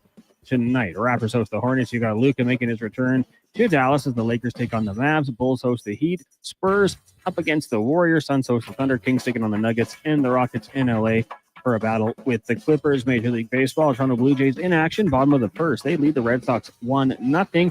Elsewhere, Astros up on the Mariners 5-4, and the Guardians lead the White Sox 3-1. And for the CFL, a few signs today. The team bringing in wide receivers Jacob Copeland and CJ Hutton. Elks also signing defensive backs Kalen Barnes and Braxton Clark. Coming up in hour 4 of the Jason Gregor Show, we'll be joined by Mark Spector of Rogers Sportsnet and voice of the St. Louis Blues, John Kelly. I'm Connor Halley. This has been a Sports 1440 update. Sports 1440 in West Edmonton Mall and Wetaskiwin. CKJR is a Stingray radio station. Download the free radio player app and listen wherever you go. Spring style and road-ready performance are more affordable than ever. Now at Volvo Cars Edmonton. Lease or finance a 2025 XC90 plug-in hybrid from 1.49% and save up to $5,000. Lease a 2025 XC60 plug-in hybrid from 4.9% and save $3,000. Lease or finance a 2025 XC40 from 0.49% and save $2,000. Get ready for the open road at Volvo Cars Edmonton. Great vehicles, better services, only at VolvoCarsEdmonton.com. Summit Restaurant, located in the heart of the Silent Ice Center and just minutes from South Edmonton Common. Summit is your destination for exceptional house-made pizza, delicious entrees, and expertly crafted cocktails. Experience the perfect blend of flavor and ambiance in a modern setting. Join us for a straightforward, elevated dining experience where our commitment to quality speaks to every bite and sip. Make Summit Restaurant your next night on the town.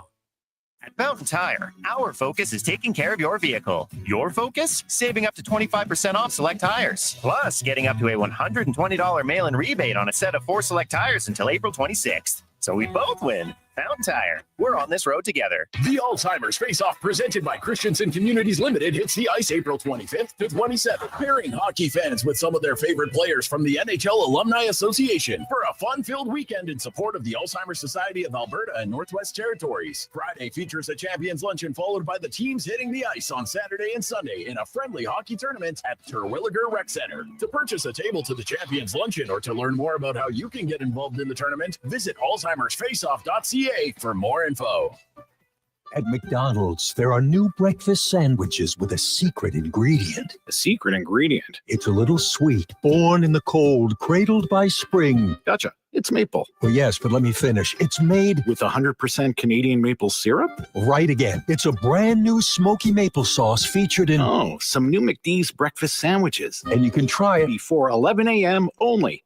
Wow, you're good at this. I know what I like. Ba-da-ba-ba-ba. For a limited time at participating McDonald's restaurants in Canada. Spring is sprung at the Varsity. Fresh new flavors are here just in time for the sunshine. Meet the delicious new spring feature menu with choices like the Spring Fling Burger and the Bourbon Glazed Brisket Sandwich, served with endless forever fries. Try the new Hearty Beef Stew and the Pulled Beef Rib Poutine too. No meal is complete without dessert. Sip on the new Leprechaun or Bailey's milkshakes for some extra goodness. Check out the Varsity at White Mud Crossing. Find the full menu and order online at varsityburgers.ca.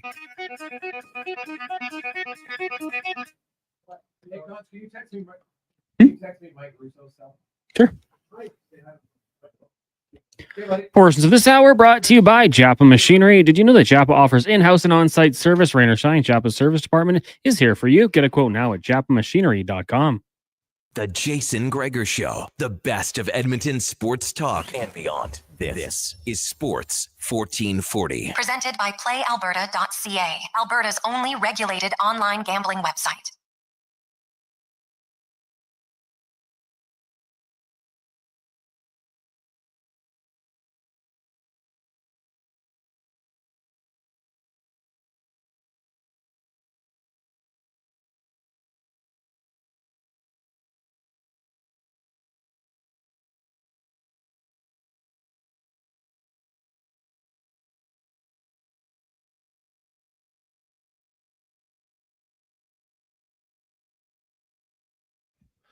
Just after 5 o'clock, game day on Sports 1440, Oilers Nation, YouTube, Facebook, X, and Instagram. The Gregor Show, as always, presented by our title sponsor, PlayAlberta.ca, where, of course, you can get in the game, but also tonight, Lotto 649, $44 million on a classic jackpot of $5 million. Get your tickets at PlayAlberta.ca.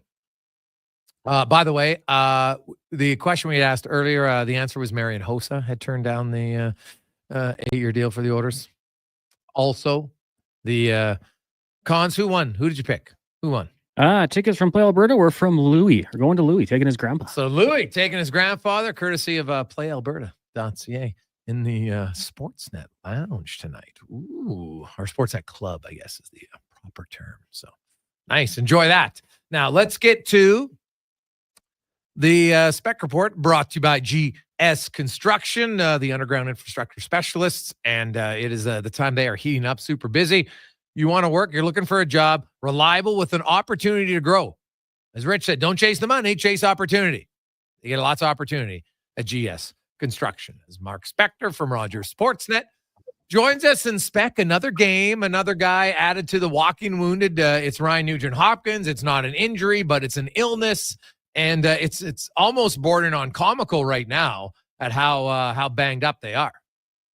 Well, their first line center is Adam Henrique tonight. So, and their second line center would probably be like Noah Philp or, Kapanen or something like that. It is. And it's not just guys that are getting hurt or sick. It's all their best guys. Like, their first line center is McDavid. He goes out. Their next first line center is Draisaitl. He goes out. Their next first line center is Nugent-Hopkins, and now he goes out. So it's a little bit comical here. I don't know how you try to beat good teams when you're missing this many guys, but you know what? Maybe they got to buckle down defensively. They should have beat Anaheim, and they didn't. They blew that game, in my opinion. Yeah, I agree. I'll tell you one thing we know for sure, Jay. When you're missing this much offense, you better play good defense and get good goaltending. Yes, 100%. They can't be, sitting there and, just giving up that much. It's just not going to work, right? It's just, it's like Captain Obvious here, but you're going to have to be better defensively. So you got to limit it and try to win a 2-1 game or maybe a 3-2 game. I don't know if you can hope for 3 goals from, this depleted of an offense tonight. We'll see. Now they can surprise us and maybe score 4 or 5. You never know. They've got some guys who have scored goals before. There's no doubt about that. What do you think Knobloch does? Does he just put in Noah Philp to start and say, here, we'll start you with Arvidsson and Podkolzin, and we'll keep Henrique with Hyman and Perry, Janmark with Brown and Skinner, and then we got Kapanen and Jones, and we'll just kind of rotate around? Or do you think he moves Kapanen up there with Arvidsson and Podkolzin? I think he probably tries to keep as many lines as whatever he can together. So that means he'll try to keep the Janmark, Brown, and Skinner line together, right? So they stay. And then the next line was who they have, Henrique with Perry and Hyman. I think you keep that line together. So now I call that my top 2 lines just for fun, or 2 of my lines. They're the same. Then you got Podkolzin and Arvidsson are looking for a centerman, and that's where we get to our question. Is that centerman going to be Philp coming out of Bakersfield, or is it going to be Kapanen? You know what? Most coaches I know, we talked about this, you and me, this morning, but I've been thinking about it today. I think most coaches play the veteran. They play Kapanen in that spot with their 2 veteran wingers, and Philp falls down to the bottom with Jones on a 2-man line. I don't see them running Philp out for the amount of ice time that centerman's going to get between Arvidsson and Podkolzin. I'll bet you it's Kapanen. You think I'm right? I don't know. Like, I'm kind of like, well, here's the thing. At some point, this is the perfect time. Noah Philp plays top 6 minutes down there. Now, he's never going to play top 6 minutes here. I get it. I totally understand it.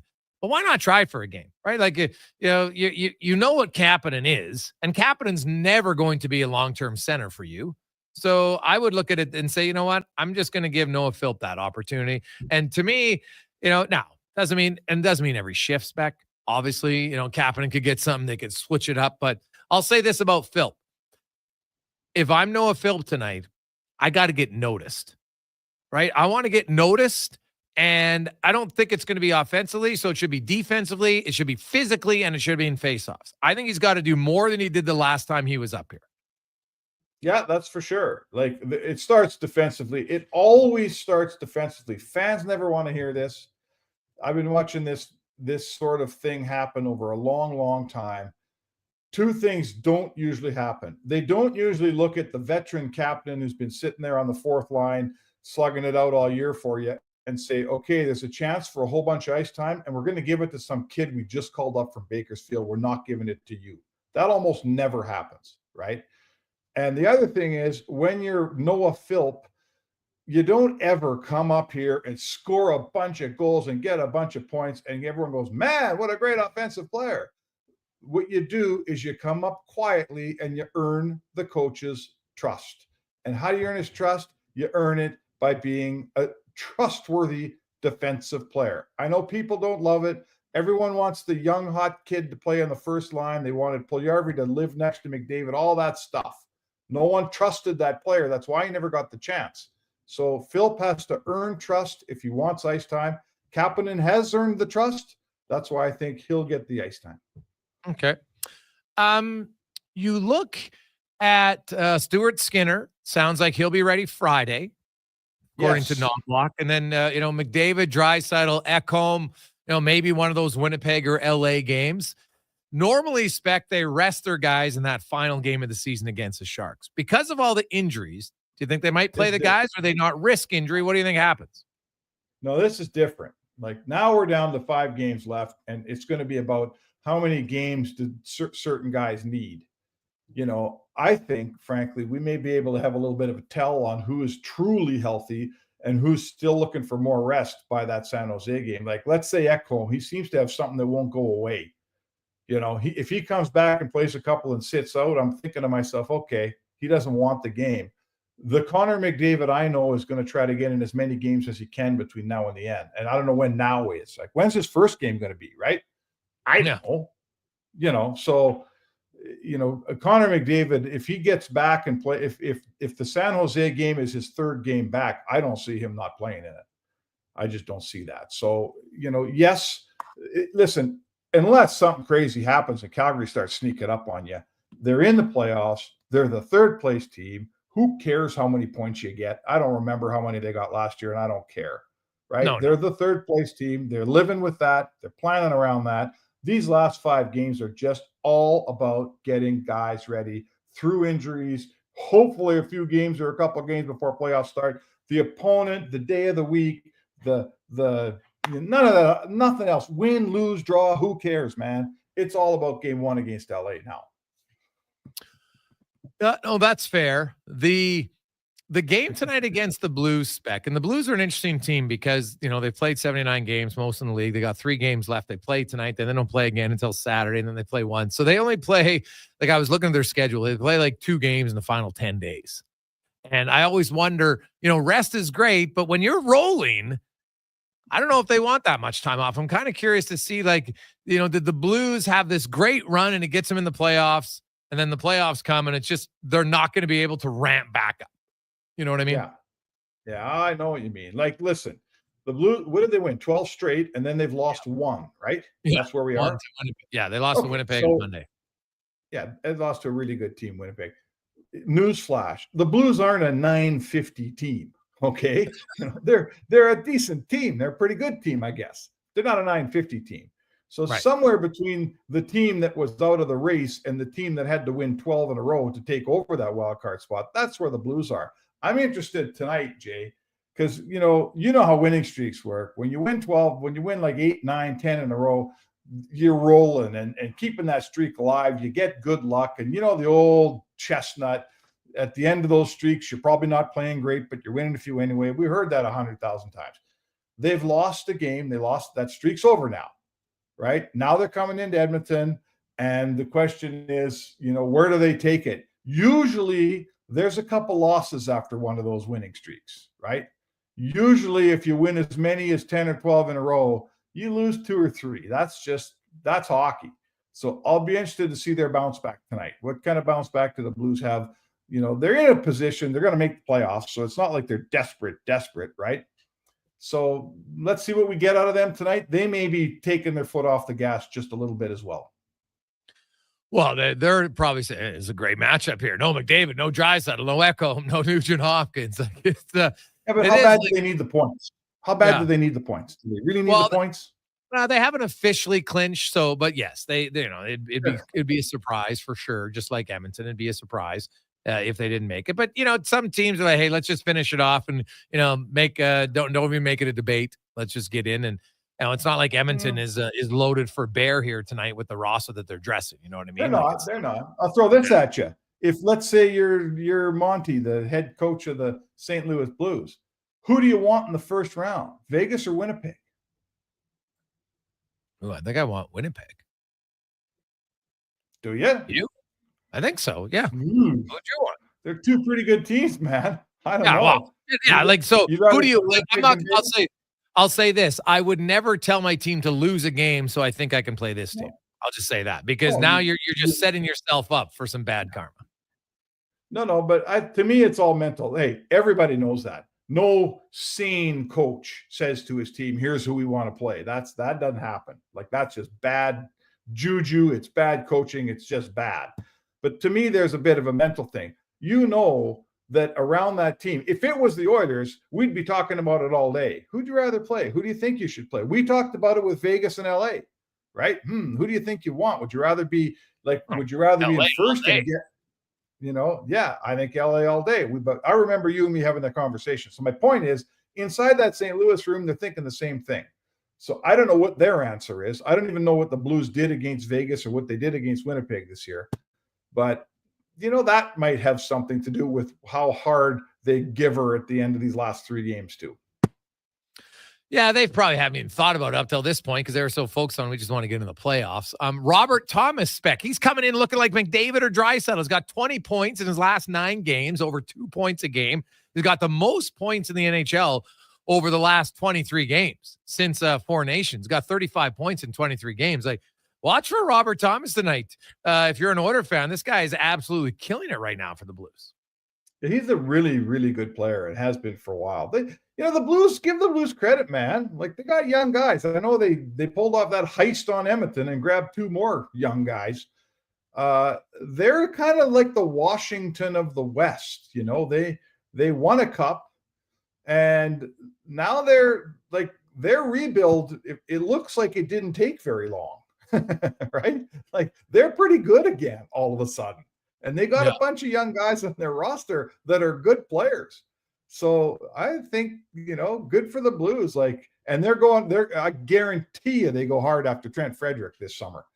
And he's 27. So I give Doug Armstrong a lot of credit, man. They didn't have to go to last place to start getting a good team again. And I hate to say it, folks, but the Holloway Broberg thing took, that was a big shortcut for the Blues to get good quick. Oh, yeah. There's not much debate on that. It worked out. It worked out very well for St. Louis, no question. For this year, team. Yeah, and we'll kind of see how they go moving forward. But definitely, it's been a good start for them, no question. Stuart Skinner, we say so. Stu Skinner plays 2 of the final 4. Is that what you predict? Well, what do we do here? We go. They go Friday, and then they play Friday, then they play Sunday, then they play Monday. He's not gonna. He's at most he's playing 2 out of those. And at most 2 out of those because it's a back-to-back. So they go Friday, Sunday, Monday. So he's gonna. Let's say he plays Friday, and he's gonna play 1 of Sunday, Monday, and then you're gonna talk to your goalie coach, and you're gonna talk to Stu and say, Stu, if you're playing good. Like we all assume, Stuart Skinner starts game 1 of the playoffs for the Edmonton Oilers. That's what we're assuming, unless he comes back and something's going wonky here that we, But let's go on that assumption. I personally, I think what happens is they say to Stu Skinner, "You want the game Wednesday or not? Do you feel like you need the game?" Remember, they're going to play Wednesday in San Jose, and they're probably not playing game 1 till the Sunday against LA. Yeah, so a lot of guys might want that game too. Yeah, no, It's fair because the NHL. You look at it, they don't like teams playing Thursday, Saturday, right? Like you finish the regular season and you're playing 2 days later. Even though the Kings are at home on that Thursday, there's no travel. You know what? And Edmonton, my understanding is after the San Jose game, if they go to LA, they're just going to go directly there. They're going to fly back home, right? They're just going to go from San Jose. So they'll kind of pack to leave for a 3-game road trip, San Jose, and then 2 games in LA is what my understanding is. And that makes sense. But I look at Edmonton and Stu Skinner, and it's a position that, if Stu Skinner has to play 3 of the final 4 to feel comfortable, then I'm playing him 3 of the final 4 because it's not like it's 3 games in a short period of time. No, it's absolutely not. And he's been sitting around not playing for a long time. Listen, I know it's still, to me, I come from, what do they say? I come from Missouri on all of these injured guys getting better like right away here. There's a lot of injured guys that have to get their health straight and then their game straight for this team to walk in the playoffs and for me personally to feel great about them. Okay. I'm not saying it can't happen, but I'm saying a lot has to happen for that to, occur. Yeah. Like, are you really concerned about McDavid or Draisaitl? Just like looking on history and how they play coming off injuries before? Like, do you have any concern about those two? No. It's really not coming off injuries. It's do you play 3 games and get injured again? Look at Draisaitl. Draisaitl got hurt, came back, got hurt again. Frederick got hurt, came back, got hurt again. Like there's Ekholm been hurt for a long time, can't seem to get unhurt. So that's sort of what it is for me. I'd have no doubt, frankly, if this team was swimming along healthy with all the guys, I'd be telling you they got every single chance to win a Stanley Cup this year because I like the team. But I got it between today, Jason, and that prediction. Oh man, a lot of stuff's got to happen here. A lot of stuff's got to. I'm not saying it can't, but I'm saying it has to. I don't want to be a skeptic here, but I got to see some guys play some hockey here in the next 5 games, and Stu Skinner's one of them. The other side of the coin is maybe they're really rested and they go in the playoffs fresh as a daisy and healthy. And the other side of it is I've never seen Cal Pickard play better either. If Stu Skinner needs a day off this year in the playoff run, no one's going to have any trouble going to Calvin Pickard to have a start. Smack, we'll see you at the rink 3 hours from now is when the puck drops. All right, man. That is 8:22 or something? 8:22. That's right. Oh, man. Yeah. Okay, maybe I'll bring a pillow and a sleeping bag. Might as well just stay there. Well, yeah, maybe. Day off tomorrow, maybe. We'll see. Spec, have a good one. Talk to you then. It's Mark Spector, the Spec Report brought to you by GS Construction. I think there's 2 ways to look at it. Maybe there's some rust, or maybe the rest. I think the rest benefits a guy like Mattias Ekholm. I really do. Right? He's been skating. So, he's skating today. He's looking good. It's just, not 100% healthy, but your body's rested. Like all your ailments and his shoulder was a little bit whatever, but now it's not because you haven't played in a few weeks. So even if you have a knee injury, the other parts of your body, because usually a player's feeling something somewhere. Back's tight. Maybe you blocked a shot. Geez, my ankle's been really sore. Now there is a benefit to that time. There's no question about that. Now, the concern is, how healthy are the players? Valid. And you can only take an organization at their word because there's nothing else. But, I watch Connor McDavid with my own eyes, and I watch him in practice, and I'm like, this guy is flying. Because when you get, you stand there right on the ice level at practice, he's going pretty fast. Now, again, no one's hitting him, right? It is different, but I look and say, hey, I think it looks pretty good. We'll see how good and for how long. Probably how long is the better question. Jason Gregor, Connor Halley with you, Sports 1440, Oilers Nation, YouTube, Facebook, and XL. We'll return, and the hottest team in the NHL comes to Edmonton tonight. But they do have injury issues of their own. Talk to John Kelly next on The Gregor Show, presented by PlayAlberta.ca. Play Alberta has hundreds of casino games right at your fingertip. Join thousands discovering why Fortune Coin is one of Alberta's most popular games. Fill your reels with golden coins, multiply your prizes up to 6 times, and turn good spins into legendary ones. Land the Fortune Coin symbol to win cash, trigger the jackpot, launch the free spins bonus, and watch as the dragon takes over your screen. New players get 100 free spins only on playalberta.ca. Claim your offer today. At Papa John's, you get your everyday favorites for just $9.99 each when you order 2 or more items from the Papa Pairings menu. When you order more, you save more. Choose from medium one-topping pizzas, boneless wings, papadillas, breadsticks, cheese sticks, and desserts. It's easy to order all your favorites when they're just $9.99 each. So the next time your friends come over to eat your food, check out the Papa Pairings menu to save. Better ingredients, better pizza. Papa John's.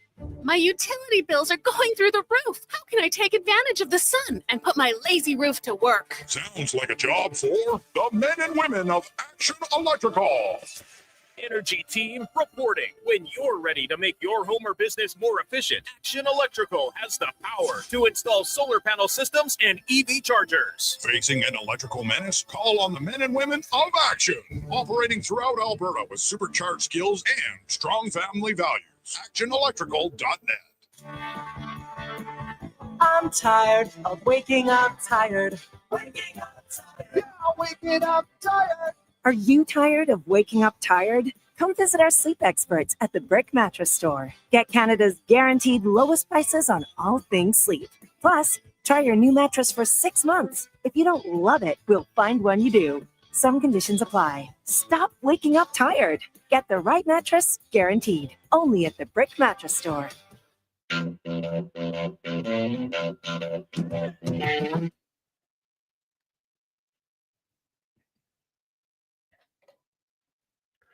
Portions of this hour brought to you by Cantork. We offer sale, rental, repair, and calibration of hydraulic, pneumatic, and battery-powered torque wrenches, stud tensioners, and flange maintenance equipment. Order today at cantork.com. The Jason Gregor Show, the best of Edmonton sports talk and beyond. This is Sports 1440. Presented by PlayAlberta.ca, Alberta's only regulated online gambling website.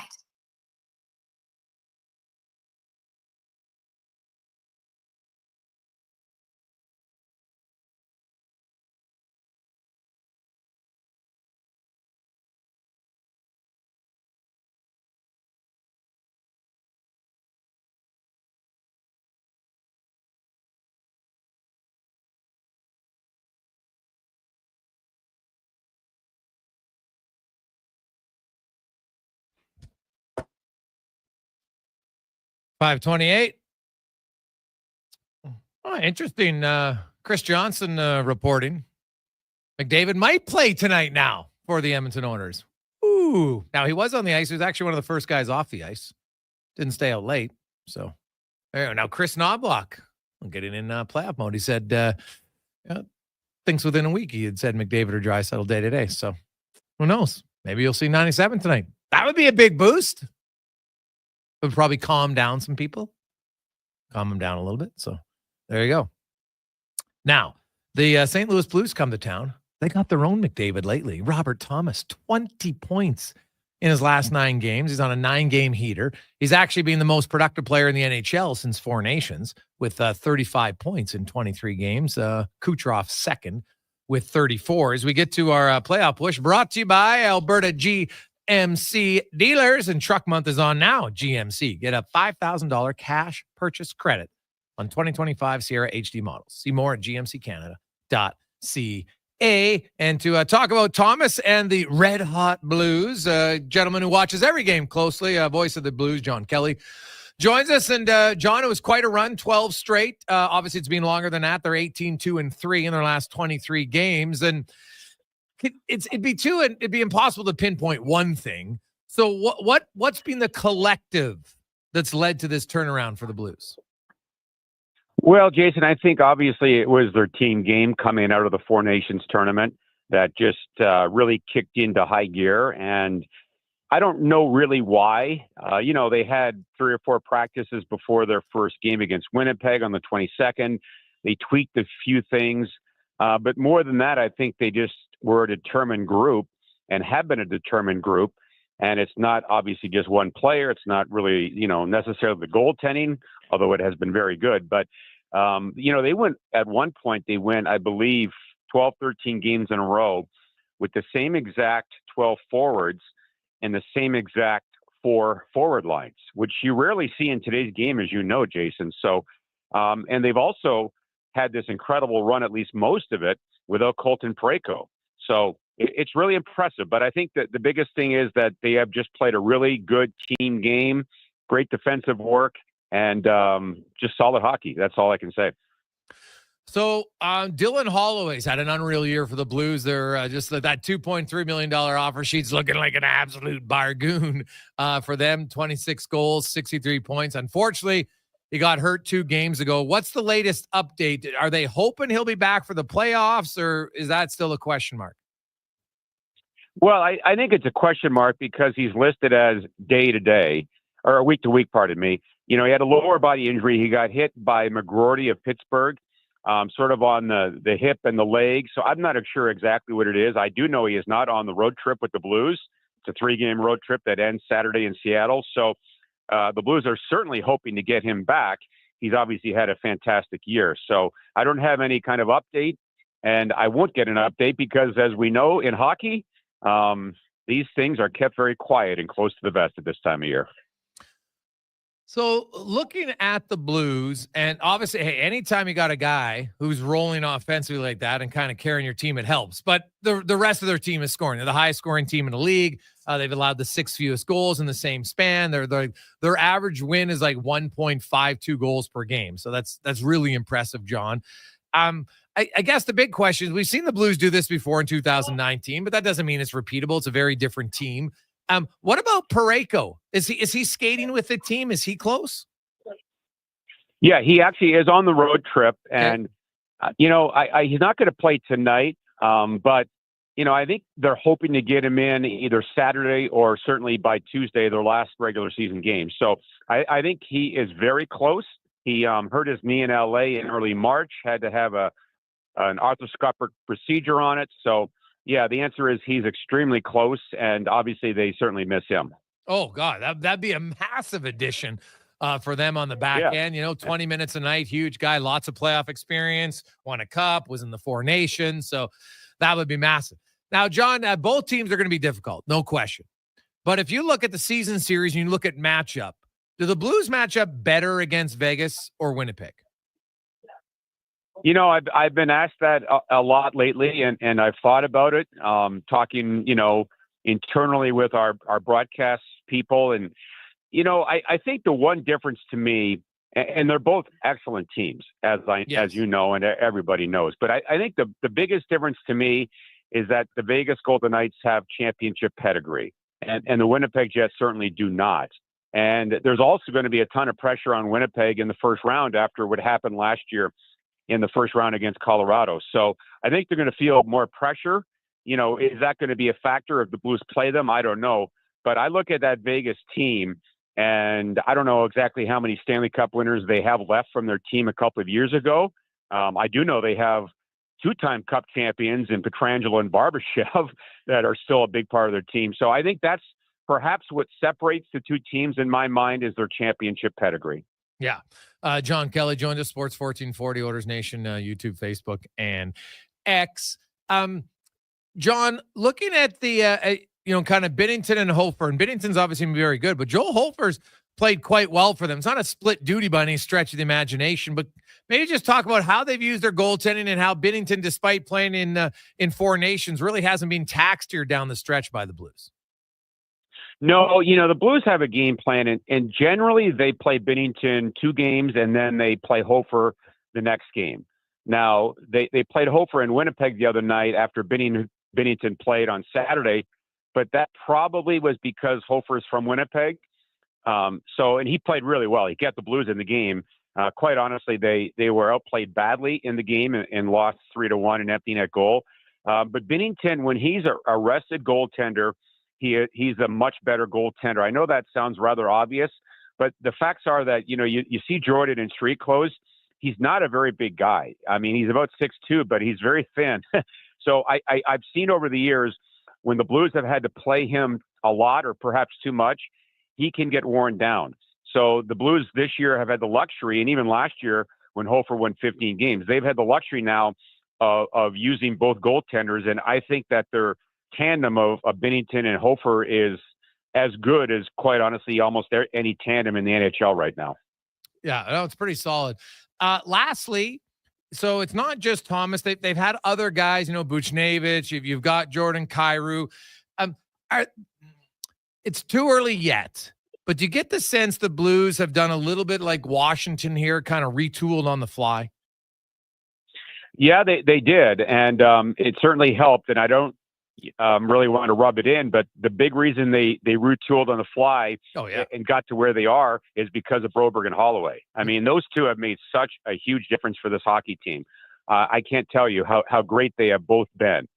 So that's really expedited their retool. And the other thing is a player like Zach Bolduc, a second-year player who won a Memorial Cup with Patty Waugh in Quebec, has come on, and he's scoring like gangbusters, especially since Montgomery took over in late November. He has been a different player. He's got a great one-timer. So it's not just Holloway and Broberg, but it's some of the other young players that have come up. and really pushed. And obviously, as you said, the Robert Thomases of the world and the Kyrus are playing great. So, but yeah, Broberg and Holloway certainly expedited the Blues retool. Well, John, it's very true. And Oilers fans, it's they're not upset at the players. Obviously, they didn't love management's decision on it. I thought at the time, I said I would have matched Holloway for sure. Broberg, I get it, the price and who they had on the fence, okay, but Holloway definitely, and that one has definitely worked out probably even better than the Blues hoped. Let's be real. I don't think anybody thought that Holloway was going to jump up to be a 65-point guy this season. So it's been amazing for him, and more opportunity. It's been awesome. In an ideal world, when Parayko's healthy, who does Broberg play with? Well, he has been basically with Justin Falk all season. So when Parayko comes back, he'll be with Cam Fowler, who they got in December from Anaheim. And then you'll stay with Broberg and Falk. And then the third pairing, Suter, Leddy, a lot of experience. And a young guy, Tyler Tucker, has come in and played really well for the Blues and has given them a lot of toughness. So they really are 7 deep. I think they like Tucker a lot. It wouldn't shock me if Tucker did play in the playoffs. We'll see. But, yeah, that's exactly where Broberg would play with Justin Falk. Awesome. Thanks so much, John. We'll see you at the rink. Enjoy the game tonight. Okay. Thank you very much for having me. There you go. That is John Kelly, voice of the St. Louis Blues. And Oilers fans trying to get confirmation, but it looks like 97 could be in the lineup tonight. And guess what? We got a pair of seats for you to go. Should we play trivia? I think we'll play trivia. 833-401-1440. 833-401-1440. Dial us up. We'll play a little fun trivia when we return. At Papa John's, you get your everyday favorites for just $9.99 each when you order 2 or more items from the Papa Pairings menu. When you order more, you save more. Choose from medium one-topping pizzas, boneless wings, papadillas, breadsticks, cheese sticks, and desserts. It's easy to order all your favorites when they're just $9.99 each. So the next time your friends come over to eat your food, check out the Papa Pairings menu to save. Better ingredients, better pizza. Papa John's. New Jizz Nuggets. This is New Jizz Nuggets, brought to you by Legacy Heating and Cooling. What nugget of heating and cooling advice does Nuge have today? You can save a lot of money by bundling your new furnace and AC with Legacy. It's kind of like saving money on an endorsement by bundling me, Ryan Nugent-Hopkins, with someone like, Zachary Martin Hyman. Thanks for suggesting me, Nuge. Get no payments and no interest for 1 year on your new AC and furnace from Legacy Heating and Cooling. Proud sponsor of New Jizz Nuggets. In 1973, deep in the basement of an Edmonton family home, an elite team of specialized forces came together to form Action Electrical. Action Electrical Divisions, assemble! Projects team reporting. Service team reporting. Testing team reporting. Energy team reporting. Supercharged with skills in their electrical fields and grounded by strong family values. Facing an electrical menace? Call on the men and women of Action. Operating throughout Alberta at actionelectrical.net. Silent Ice Sports and Entertainment is an innovative market leader across Western Canada, with sports and entertainment properties including the Spruce Grove Saints, the Junior Prospects Hockey League, Silent Rides Charter Company, the Hockey Super League, and the newly launched Female Super League. Silent Ice also owns the Western Hockey League's Seattle Thunderbirds and operates the Morinville AAA Arena. The Silent Ice Center, a new state-of-the-art entertainment facility, is open in Nisku, which features 2 sheets of ice, including a 1,600-seat arena and a restaurant with a viewing area. Spring style and road-ready performance are more affordable than ever. Now at Volvo Cars Edmonton. Lease or finance a 2025 XC90 plug-in hybrid from 1.49% and save up to $5,000. Lease a 2025 XC60 plug-in hybrid from 4.9% and save $3,000. Lease or finance a 2025 XC40 from 0.49% and save $2,000. Get ready for the open road at Volvo Cars Edmonton. Great vehicles, better services, only at VolvoCarsEdmonton.com. Dang. Last season, you bought new clubs to fix your game. You spent the entire season trying to learn how to hit with your magic clubs. And guess what? Dang. They didn't help your game. Now you're convinced it's your swing, but it really is your clubs.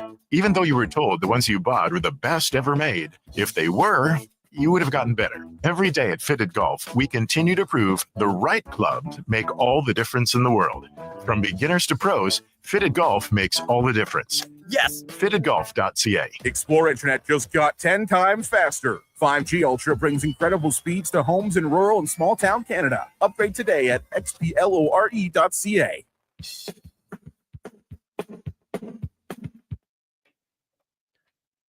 Portions of this hour brought to you by Action Electrical. They're the most diversified electrical contractor in Alberta with 4 divisions in project, service, take, and solar for commercial or residential. Contact them today at actionelectrical.net. The Jason Gregor Show, the best of Edmonton sports talk and beyond. This is Sports 1440. Presented by playalberta.ca, Alberta's only regulated online gambling website.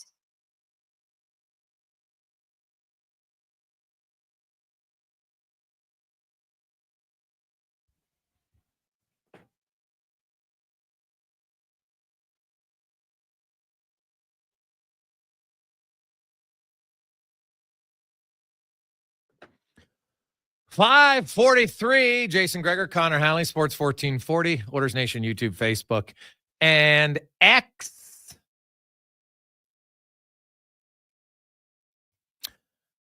Let's get to a little trivia. Gregor Show presented by playalberta.ca. 833-401-1440, 833-401-1440. Where are we going, Cons? Why don't we start off with Doug? Doug, good afternoon. How you doing? Good. How are you? Good, Doug. All right. We'll kind of keep it very simple, straightforward. We know that Leon Draisaitl leads the Oilers in plus. Who has the worst minus ranking currently on the Oilers? Worst on right now? Yes.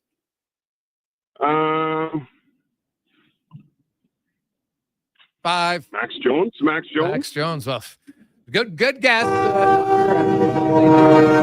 Max Jones per game definitely has the worst. He's -8 in 14 games. Brutal. Ryan. Good afternoon, Ryan. Do you know the answer? I think it's crazy, but I'm going to say McDavid. I know plus minus he hasn't been like he usually has this year. No, well, he's not a minus player. He's +11. He's a minus player for sure. 833-401-1440. 833-401-1440. Curtis, good afternoon. Who leads the Oilers? Well, leads them are the wrong word, but yeah, who's got the team worst dash on the season? I don't know. I guess. Take a guess. Skinner. Jeff Skinner. Jeff. He started bad, but he's recovered because for a while there he was like -7. Not anymore though. So 833-401. He's actually -1 on the season. Trevor, you know the answer. What's the question? I was on hold. League worst -7. Or sorry, league worst, team worst minus for the Oilers, and it's not -7. But who's got the worst plus minus on the Oilers? Kapanen. That is the correct answer. And he's a guy who's not on the ice for a ton of empty net goals against, but he is -16 on the season. Congratulations. Stay on the line, and Connor will be getting all your information, and you'll be going to the game tonight. Awesome. Thank you so much. All right. There you go. It's that easy. It's nice. So, yeah, Kapanen, -16. But, yeah, what about Max Jones? He is -8, and he's only played 14 games. So, not great. He's got fewer shots on goal than he is minus. He's -8. He has 7 shots. Eek. Tough one, man. That is a tough look. There's a guy we talked about at the last game a few times, looking off a few hits. Like, I understand that he's filling a spot until guys are, but you're making the decision very easy for your coaches when you're starting to look off hits. You're not producing. You're getting outscored. It's not a great combination, right? Not a great combination for sure. So there you go. I think we even might have another pair of tickets coming in. If we get them before the end of the show, we'll give those away. But until we have them, we don't want to give them away just in case something goes awry. So stay tuned, stay listening, because we might have another pair for you to get today to go to the game tonight. 833-401-1440, 833-401-1440. Let's get to the lineup report now, brought to you by Sherwood Power Sports and Marine, home of the $50 bi-weekly ATV. You can be on a boat this summer for as low as $105 bi-weekly at Sherwood Power Sports and Marine. Now, little breaking news here. Sounding like Connor McDavid is going to be in the lineup tonight for the Edmonton Oilers, according to Chris Johnston. So that will change things. McDavid's in. He's going to be with Hyman. Probably Corey Perry. Although you could have Hyman and then, you can play you could play Kapanen maybe if you want a left shot there with some speed. I could see that. Then you'll have Henrique stay with Arvidsson and Podkolzin because Nugent Hopkins is out with an illness. You'll have Janmark with Brown and Skinner, and then you would have Philp centering Jones and Kapanen. So if McDavid's in, that's what it looks like tonight if he indeed ends up playing. And hey, he wants to play. That doesn't surprise me at all. He's wanted to get back in, and that obviously would be a big boost to the team, taking on the hottest team in the NHL, the St. Louis Blues. The Oilers' defense, of course, will look the same with Bouchard and Wallman, Nurse and Stetcher, Kulak and Emberson. Calvin Pickard will get the start in goal. Stuart Skinner sounds like he will be available on Friday for the Edmonton Oilers when the San Jose Sharks come to town. The Blues, no Dylan Holloway, but they got Robert Thomas, hottest guy in the NHL, 28 points in his last 9 games, most points in 4 nations, with Kyrou and Buchnevich. Braden Shen with Jimmy Snuggerud and Jake Neighbors. Sundqvist with Bolduc and Dvorsky. And Toropchenko will play with Radek Faksa and Nathan Walker. On the back end, Broberg and Falk, Fowler and Leddy, Ryan Suter and Tyler Tucker. And Ryan Suter, very quietly, if you look at games played all time in NHL history, and you look at Ryan Suter, and he just just kind of keeps creeping up there on the games played list. He's nearing 1,500. Having himself a pretty good career for Ryan Suter as a defenseman. Played a lot of games, man. A lot of games. He's actually at 1523. So he'll be, if he plays another season, he's going to pass Nick Lidstrom. And could, if he stays healthy, pass Ray Bourque. That's a pretty good career for Suter. Jordan Binnington will get the start in goal tonight for the for the St. Louis Blues. So there you go. That's the lineup report brought to you by Sherwood Power Sports and Marine. Hey, guys, with McDavid playing, doesn't that mean they're rushing him back? Well, why would anyone say that? He's been skating now for 2 weeks with the team. I don't know where. No one can say rushing back or not rushing back. It's just a guess based on nothing, right? It's better off not doing it. Honestly. You know what? Was Trent Frederick rushed back? Or does he have a high ankle sprain that you never know is fully healed until you test it in certain situations? And some of those situations are untestable. Unless you're going to say, hey, guys, now I guess maybe say, hey, can we get a few college players out here? Let's have Trent Frederick run you and just see how he feels. I guess you could do that. But how else are you going to mirror and mimic a game situation like that, right? It's difficult to do. Difficult to do. Gregor, put Skinner with Hyman and McDavid. From Riley. Well, they possibly could do that, Riley, but the coach likes Skinner with Janmark and Brown because he's the puck carrier and he sets them up. Now, they don't finish a ton. I understand it. But you could do it. I wouldn't be opposed to it at all. Not an issue, right? You could play Philp then with Janmark and Brown if you wanted to. There's options, no question. Dude, I'm not getting too worked up about any sort of line combinations. Hey, Gregor, any word on Kane on a conditioning stint? Yeah, 0 chance, have I been told. So they could have started it tomorrow. Then it would be 3 games. But Evander Kane has yet to be cleared to play.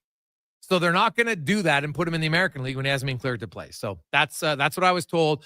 They haven't even had a conversation with him because he hasn't been cleared to play by the doctors. He's got to do a few more tests when it comes to battle drills. I'd like to see a few more battle drills. And, you're coming off all the surgeries he had. They're not going to risk anything. And let's say he's really close. We're going to say, well, and I know it's going to sound odd, but they're like, if he gets injured, we'd rather him get injured in a playoff game than get injured in an American League game. That's, I think, how they view it. But my understanding is that as of today, and keep in mind, playoffs are still, 10, 11 days away.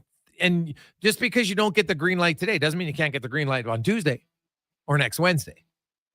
But he's not a for sure to be ready for game one of the playoffs. He might be. He's just not a for sure.